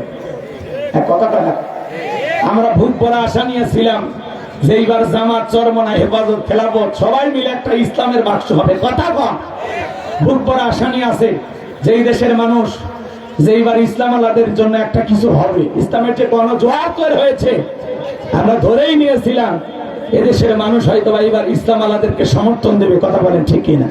কিন্তু হঠাৎ করে গতকালকে দেখলেন জোরটা ভেঙে গেল। সরমনের হুজুরেরা একলাই 300 আসনে এমপি পদপ্রার্থী হয়ে তারা নির্বাচন করবে, এমপি প্রার্থী দেবে 300 আসনে। আমরা তারপরে বলতে চাই হাত পাতার বাতাসে যদি পুরো দেশ ঠান্ডা হয় আলহামদুলিল্লাহ, নাকি কন? কিন্তু বুধবার আশা নিয়েছিলাম যে এইবার অন্তত টুপিওয়ালারা এক জায়গায় থাকবে, কিন্তু শেষ পর্যন্ত টুপিওয়ালারা এক জায়গায় থাকতে পারলো না। কথা বলেন, 12 জোট ভেঙে এখন 11 জোট হয়ে গেছে। রাগ করতেছেন? তারপরে দেখা যায় সময় বলে দিবে আসলে ইসলাম আলাদেরকে দেশের মানুষ কতটা ভালোবাসে, সময় বলে দেবে।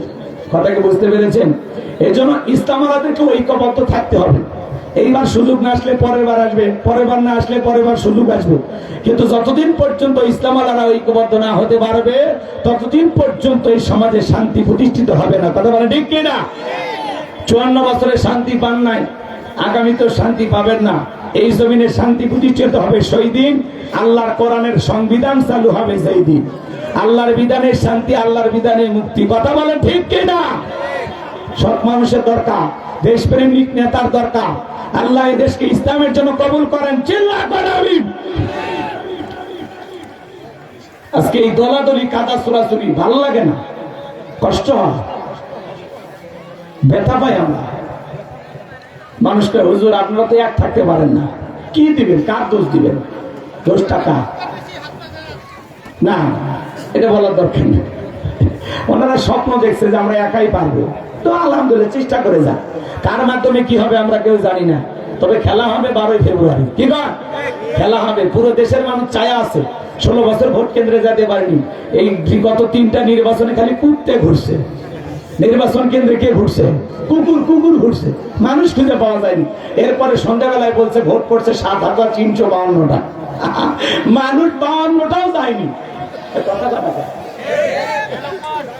এইবার জাতি যদি হয়তো বা আশা করে যেতে পারে, তো আমার ভাইয়েরা লম্বা আমি করব না। বুধবার স্বপ্ন ছিল, দেশের মানুষের স্বপ্ন ভেঙে গেল। কথা কম, স্বপ্ন ভেঙছে, কি হয়েছে? অন্তত এটা নিশ্চিত থাকেন আগামীতে সেই দলেরই হোক, পুরুষ হোক নেতা, আলহামদুলিল্লাহ। আচ্ছা দেখা যাক আগামীতে কি হয়। রাগ করতেছেন? জনাব তারেক রহমানের নাম শুনছেন? কথা কয় না। ওনার মা মারা গেছে, দেশ নেত্রী বেগম খালেদা জিয়া। সারা দেশের মানুষ দোয়া করছে। বাংলাদেশের স্মরণকারের সেরা জানাজা ওনার ভাগ্যে জুটছে। কথা বলেন ঠিক কিনা? এদেশের মানুষের দোয়া ভালোবাসা পেয়েছেন। ওনার ইন্তিকালের পরে বর্তমানে বিএনপির চেয়ারম্যান হলেন জনাব তারেক রহমান। গতকালকে শোক সবাই দেখলাম, যখন এদেশের বাংলাদেশের হাফেজ সালেহ আহমেদ তাকরিম যখন কোরআন তিলাওয়াত করবেন মঞ্চে ঘোষণা হলো, আমি দেখলাম তারেক রহমান তার মেয়ে জাইমা রহমান মাথায় কাপড় ছিল না। উনি মেয়েকে তখন কাছে রেখে মাথায় কাপড় দেয়। যখন কোরআন তেলাওয়াত হচ্ছে, বাবার শিক্ষা, পিতার শিক্ষা, মেয়েকে বলতেছে মা কাপড় দাও। মেয়েটা তখন মাথায় কাপড় দিলেন। চিন্তা করেন, উনি ওনার মেয়ের মাথায় কাপড় দিতে বলেছেন। ওই অনুষ্ঠানে যদি আরো মেয়েকে বোরকা পরায় নিয়ে যেতে পারতেন আরো ভালো হইতো। কথা বলেন ঠিক কিনা? রাগ করতেছেন আপনারা? তবে অন্তত এইটা জিনিস, এই দৃশ্যটা আমাদের ভালো লাগছে যে মা কোরআন তেলাওয়াত হচ্ছে, মাথায় কি দাও? কাপড় দাও। ধর্মের প্রতি, কোরআনের প্রতি এই যে আকর্ষণ, এই যে ভালোবাসাটা, এই যে সম্মান দেখানোটা, এটা বংশের শিক্ষা। কথা বলেন ঠিক কিনা? এটা পিতার শিক্ষা। তো জনাব তারেক রহমানকে আমি ধন্যবাদ জানাই এই জন্য যে দৃশ্যটা দেখে আমাদের ভালো লাগছে, যে আপনি আপনার মেয়ের মাথায় কাপড় দিতে বললেন। চিন্তা করেন, এখন তো জামানা মডার্ন জামানা, বলছেন লন্ডনে ছিল, সেই মেয়ে মাথায় কাপড় দিচ্ছে, আগামীতে আশা করা যায় বোরকাও পরবে। কথা বলেন ঠিক কিনা? আল্লাহ যেন ওনার পরিবারের উপর খাস রহমত বরকত নাজিল করেন, আর বেগম খালেদা জিয়ার কবর যেন আল্লাহ জান্নাতের বাগান বানায় দেন। চিল্লা করে আমিন। আর একটু জোরে করে আমিন। কষ্ট হচ্ছে আপনাদের? তাহলে 4 নাম্বার, ওয়াল্লাযীনা হুম লিফুরুজিহিম হাফিজুন, নিজের যৌবনটাকে সংযত রাখা, নিজের যৌবনটাকে কন্ট্রোল করা। তাহলে আমরা যৌবনকালে বেশি বেশি ইবাদত করব কার? এই যৌবনকালের পুরো সময়টা কুরবানি করব কার জন্য? হযরত আলী রাদিয়াল্লাহু তাআলা বলেন, তোমরা যৌবনের তারমে গুনাহ করো, একদিন তোমাদের যৌবন থাকবে না, আমলনামায় গুনাহ ঠিকই লেখা থাকবে। কথা বলে ঠিক কিনা? তাহলে আমরা যৌবনকালে ইবাদত করব কার? কথা বলে একটু হাত তুলে যুবক করে বলো কার? কার? আর একটু জোরে বলো কার? আল্লাহ আমাদের বুঝ দান করুন, জোরে বলুন আমিন। 5 আর 6 নাম্বার গুণাবলী, ওয়াল্লাযীনা হুম লিআমানাতিহিম ওয়া আহাদিহিম রাউন। 5 নাম্বার আমানত রক্ষা করা, জীবনটা আমানত, ছেলে মেয়ে আমানত, স্ত্রী সন্তান আমানত, জানমাল সময় অর্থ সবই হলো আমানত। কথা কি বুঝতে পেরেছেন? আজকের মাহফিলে আসাটা আমার জন্য আমানত, পরের মাহফিলে যাওয়াটা আমার জন্য আমানত, বক্তার সামনে শ্রোতা আমানত, শিক্ষকের কাছে ছাত্র ছাত্রী আমানত, নেতার কাছে দেশের জনগণ হলো আমানত। এটা আমাদের চেয়ারম্যান ভাই হুদা সাহেবের কাছে পুরো ইউনিয়নের জনগণ এখন বর্তমানে ওনার কাছে আমানত। উনি হলেন এই ইউনিয়নের অভিভাবক। কথা বলেন ঠিক কিনা? এমপি হলে নির্বাচনী এলাকার অভিভাবক, আর প্রধানমন্ত্রী হলে পুরো 18 কোটি 20 কোটি জনগণের অভিভাবক। কথা বুঝছেন? এটা হলো আমানত। আমানত, আমানতের খেয়ানত করা যাবে না। আজকে রক্ষক হয়ে গেছে ভক্ষক, বেড়াই খেয়াত খায়, আছে না নাই? 6 নাম্বার ওয়াদা, প্রতিশ্রুতি রক্ষা করা। মুমিন মুখে যা বলে অন্তরে যা বিশ্বাস করে, কাজে তা বাস্তবায়ন করে। মুমিন কোনদিন প্রতিশ্রুতি ভঙ্গকারী হতে পারে না। তাহলে জবানের ওয়াদা ঠিক রাখার দরকার আছে না না? মুমিন কথাই কাজে ঠিক, মুমিন সঠিক। মুমিন কোনদিন প্রতিশ্রুতি ভঙ্গকারী হতে পারে না। কথা ক্লিয়ার? 7 নাম্বার, ওয়াল্লাযীনা হুম আলা সালাওয়াতিহিম ইউহাফিজুন। 7 নাম্বার হলো যত্ন সহকারে সালাত আদায় করা। যে ব্যক্তি আসরের পরে মাগরিব পর্যন্ত মসজিদে মন টাঙানো থাকে, মাগরিব পরে এশা পর্যন্ত মসজিদে মন টাঙানো থাকে। কথা কথা যুবকদের মন টাঙানো থাকে মোবাইলে। কথা কথা সারা দিন মোবাইল নিয়ে সেটিং নিয়ে ব্যস্ত, সেটিং এর মহাসাগরে ডুব দেয়। বান্ধবীর খোঁজ খবর নিতে নিতে খাইছো কি কালারে 3 পিস পড়ছো, কয়বার বাথরুমে গেছো। কথা কথা নামাজের খবর নাই, আজানের পর আজান চলে যায়, নামাজ পড়ে না। যুব সমাজ এই মোবাইলের পাগল হয়ে নষ্ট হয়ে গেল। কথা কম, এই মোবাইলের ওজন কম, কিন্তু মোবাইলের মাধ্যমে পাপের ওজনটা অনেক বেশি। ঘন্টার পর ঘন্টা মানুষ এখন মোবাইলে ব্যস্ত। কথা কম, অনলাইনে জুয়া খেলে, ফ্রি ফায়ার, পাবজি খেলে, আছে না নাই? আমি কি এক লাইন বলবো? দেশে মোবাইল আইছে, চিঠি বন্ধ হয়ে আছে, দিওয়ানা বানাইছে, ভোলা মাইয়ার মনের কথা ভাসে বাতাসে। ও দেখো ভোলা পানের মন বাটা ফেসবুকে এখন, মোবাইলে চ্যাটিং কইরা কাটায় সারাক্ষণ। এই মোবাইল পাইয়া দেখো মাদনের মাইয়া, এই মোবাইল পাইয়া দেখো রমজানের মাইয়া কি কাণ্ড ঘটাইছে। স্বামী সংসার আইকা নাকি পলায়া গেছে। 2 বাচ্চার মা, 4 বাচ্চার মা পরকীয়া প্রেম করে আর একটা ছেলের হাত ধরে পালিয়ে যায়। যে নারী স্বামী রেখে সংসার রেখে আর একটা পরপুরুষের হাত ধরে পালিয়ে যায়, ওটা নারী জাতির কলঙ্ক। কথা কম, সেদিনই গেছে মানছে রে চাচা ভাই, সেদিনই গেছে 3 ছেলের মা। আর জীবনে তার আসি কি চাচা? 5-6 দিনের আগের ঘটনা। তাহলে এটা কি আমি জিব্রাইলের মাধ্যমে সংবাদ পেয়েছি? তার মানে এগুলো বাস্তবতা। পরকের অভিশাপে হাজারো পরিবার ধ্বংস। কথা কর। আর যে টিকটক, ওদের সে টিকটক আসিয়া সব গেল বাসিয়া। সিদ্দিক সোরা নায়ক হইছে আইডি খুলিয়া, হিরো আলম নায়ক হইছে আইডি খুলিয়া। এই মোবাইলে হাই কি জাদু আছে ভাই, পোলা পান বুঝাছে, পড়ালেখা তুইলা রাখছে সপ্তম আকাশে। কথা কন, কথা কন। এখন আর পড়াশোনা ভাল লাগে না, মন বসে না পড়ার টেবিলে, মন চলে যায় পীড়িতের প্রেম বাগানে। আল্লাহ যুবকদের হেদায়েত দান করেন। এই যুবক, বিয়ের আগে অবৈধ প্রেম ভালোবাসা করা যাবে না, পরকীয়া করা যাবে না, গুনাহ থেকে বাঁচায় রাখা লাগবে। কথা কন। তাহলে 7 নাম্বার গুণাবলী, যত্ন সহকারে সালাত আদায় করা। আপনি একা নামাজ পড়লে হবে না, স্ত্রী সন্তান ছেলে নিয়ে সবাইকে নামাজি বানানো দরকার, আছে না না? এর জন্য বলেন, একটা পরিবারের 6 জন সদস্য সবাই যদি নামাজ পড়ে, ভালো লাগে না খারাপ লাগে? পৃথিবীর সফল বাবা তারা ছেলের হাত ধরে মসজিদে নিয়ে যায় যারা। কথা কয় না কেন? ছোট ছোট বাচ্চাদেরকে মসজিদ মুখী বানাবেন। আজকের শিশু আগামীর বাংলাদেশ। ছোট বাচ্চা মসজিদে গেলে মুরব্বীরা ধমক দিবেন না, খারাপ ব্যবহার করবেন না, কাছে নিয়ে আদর করে তাদেরকে নামাজ শিখাবেন। আল্লাহ আমাদের হেদায়েত দান করেন। চিল্লা এখন আমিন। এই 7টা গুণাবলী যদি আমল করতে পারি, উলাইকা হুমুল ওয়ারিসুন আল্লাযীনা ইয়ারিসুনাল ফিরদাউস হুম ফিহা খালিদুন। আল্লাহ বলেন তারাই হবেন উত্তরাধিকারী জান্নাতুল ফিরদাউসের, সেখানে তারা চিরকাল বসবাস করবেন। আল্লাহ কোনোদিন জান্নাত থেকে বের করে দেবেন না। চিৎকার মেরে বলুন সুবহানাল্লাহ। এই 7টা গুণাবলী কারা কারা আমল করবেন একটু হাত তুলে দেখান তো দেখি। 7টা গুণাবলী আমল করবেন তো? আমার গাইবান্ধার মুসলমানের আমল করবেন তো ইনশাআল্লাহ? হাত নামান। 1 মিনিটে বলে দেই। 1 নাম্বার বিনয়ের সহিত নম্রতার সহিত আল্লাহর ভয়ে সালাত আদায় করা। 2 নাম্বার জবান দিয়ে সে কথা বলবো যে কথা বলে সব হয়। সমাজে সেই কাজ চালু করবো যেটা বলে সব হয়। কান দিয়ে সেটা শ্রবণ করবো যেটা শুনলে সব হয়। এক কথায় সব আছে যেখানে আমরা আছি সেখানে। 3 নাম্বার আল্লাহ ধনী বানাইলে প্রত্যেক বছর হিসাব করে বছরে একদিন যাকাত দেব আল্লাহর ভয়। 4 নাম্বার যৌবনকালের কঠিন সময় গুনাহ থেকে নিজেকে বাঁচায় রাখা। এই যৌবনকালে বেশি বেশি করে আল্লাহর ইবাদত আর গোলামি করব। 5 নাম্বার আমানত রক্ষা করব। 6 নাম্বার ওয়াদা প্রতিশ্রুতি রক্ষা করব। 7 নাম্বার যত্ন সহকারে সালাত আদায় করব। আল্লাহ এই কথাগুলোর উপরে বক্তা শ্রোতা উভয়কে আমল করা তৌফিক দান করুন। বেঁচে থাকলে আবারও দেখা হবে। আর এখানে জোহরের সালাতের পরে আলোচনা করবেন হযরত মাওলানা মারুফ বিল্লাহ বিপ্লবী সাহেব। উনি এসেছেন রংপুর থেকে, কথা বলবেন। উনি চমৎকার আলোচনা রাখেন, কণ্ঠ অনেক সুন্দর। ইনশাআল্লাহ আপনাদের ভালো লাগবে। আসর পর্যন্ত উনি বয়ান করবেন, শুধু নামাজের বিরতি, এরপরে ইনশাআল্লাহ বয়ান শুরু হবে। আল্লাহ বক্তা শ্রোতা উভয়কে আমল করা তৌফিক দান করুন। এই ভুল বোঝাবুঝির কারণে এই প্রোগ্রামে যদি কেউ ব্যথা কষ্ট পেয়ে থাকেন আন্তরিকভাবে আমাকে ক্ষমা করবেন, কমিটির ভাইদেরকে ক্ষমা সুন্দর দৃষ্টিতে রাখবেন। এরপরে বোঝাপড়া করে দাওয়াত দিবেন ইনশাআল্লাহ। না বলে পোস্টার করবেন না, এটা একটা অপরাধ। আল্লাহ আমাদের সবাইকে বুঝদান করুন। আর এই যে বিজিবি সদস্য কি যেন নাম ভাইয়ের,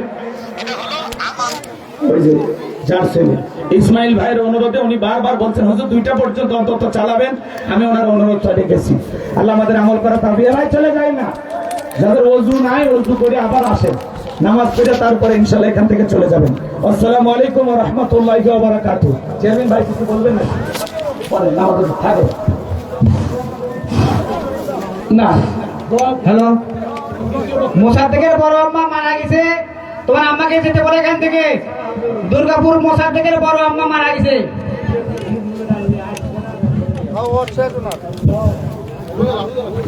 সম্মানিত উপস্থিতি, এতক্ষণ আমরা প্রধান আলোচকের তার জবান থেকে মূল্যবান তাকরীর আমরা শুনলাম। আল্লাহ পাক বক্তা ও শ্রোতা উভয়দেরকে উক্ত আলোচনার উপরে যেন আমরা আমল করতে পারি আল্লাহ পাক সে তৌফিক দান করে সকলে বলি আল্লাহুম্মা আমিন। সম্মানিত উপস্থিতি, এখানে জোহরের সালাত আদায় হবে। আপনাদের যাদের ওযু নাই আপনারা দ্রুত ওযু সেরে এসে কাতারবদ্ধভাবে আপনারা নামাজ আদায় করার জন্য প্রস্তুতি গ্রহণ করেন ইনশাআল্লাহ। নামাজের জন্য 20 মিনিট বিরতি দেওয়া হবে।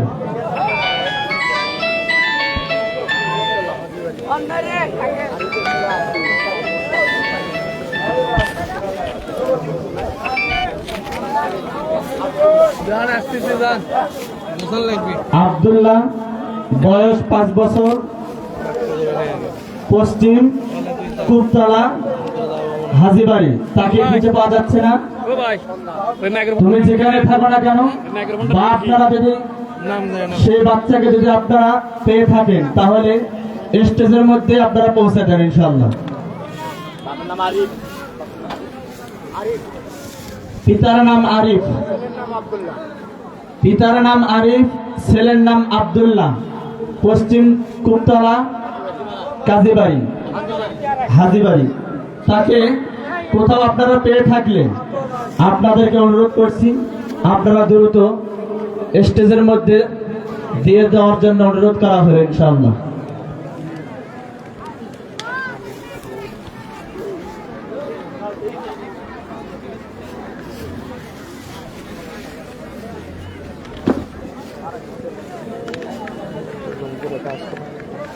চার্জারটা খুলে দাও তো ভাইয়া।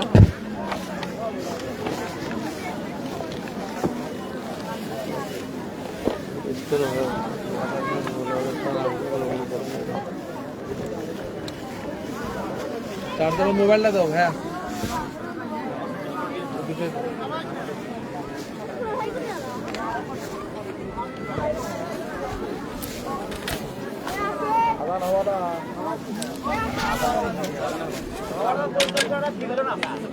নামাজ পড় না এটা পড়া নামাজ আদা তো রাস্তে না হলো এটা আদা তো হইছে এই জায়গা কে না আসো না এই না আসো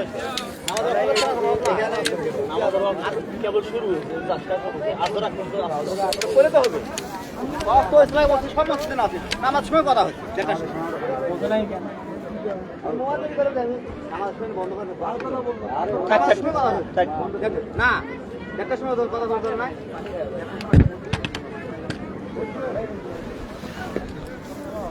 পঁচিশের পরে বাইরে গেলে বন্ধ করছিলেন না বাইরে গেলে বন্ধ করছিলেন না 25-এ হ্যাঁ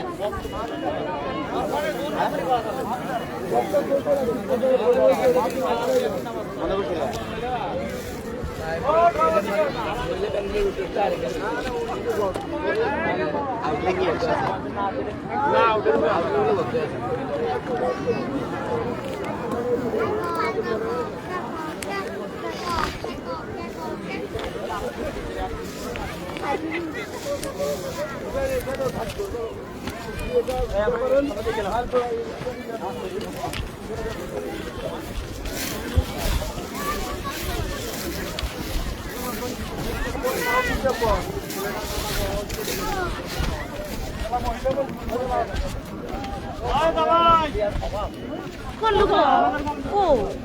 কি করতে হবে চলে গেছে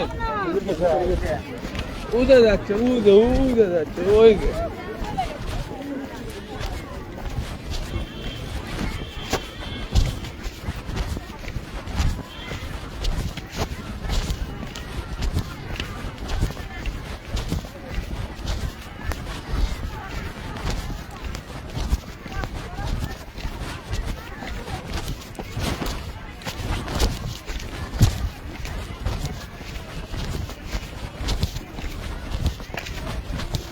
সাইড হো সাইড হো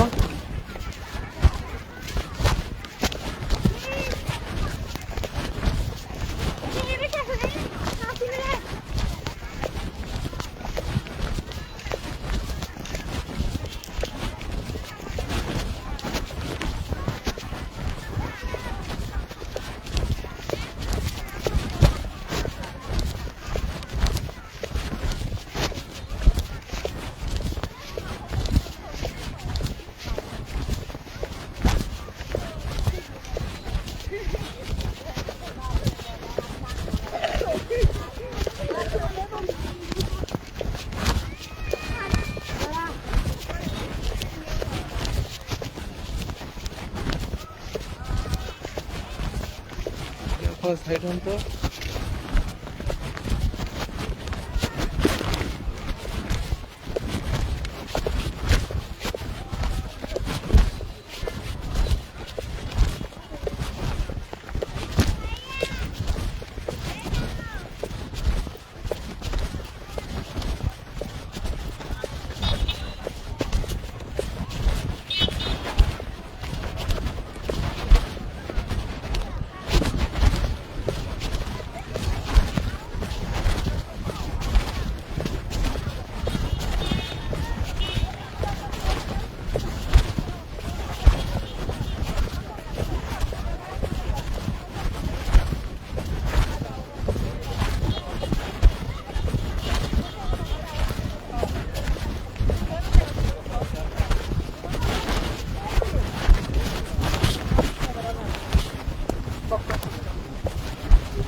What? That's why.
পার্বতীপুর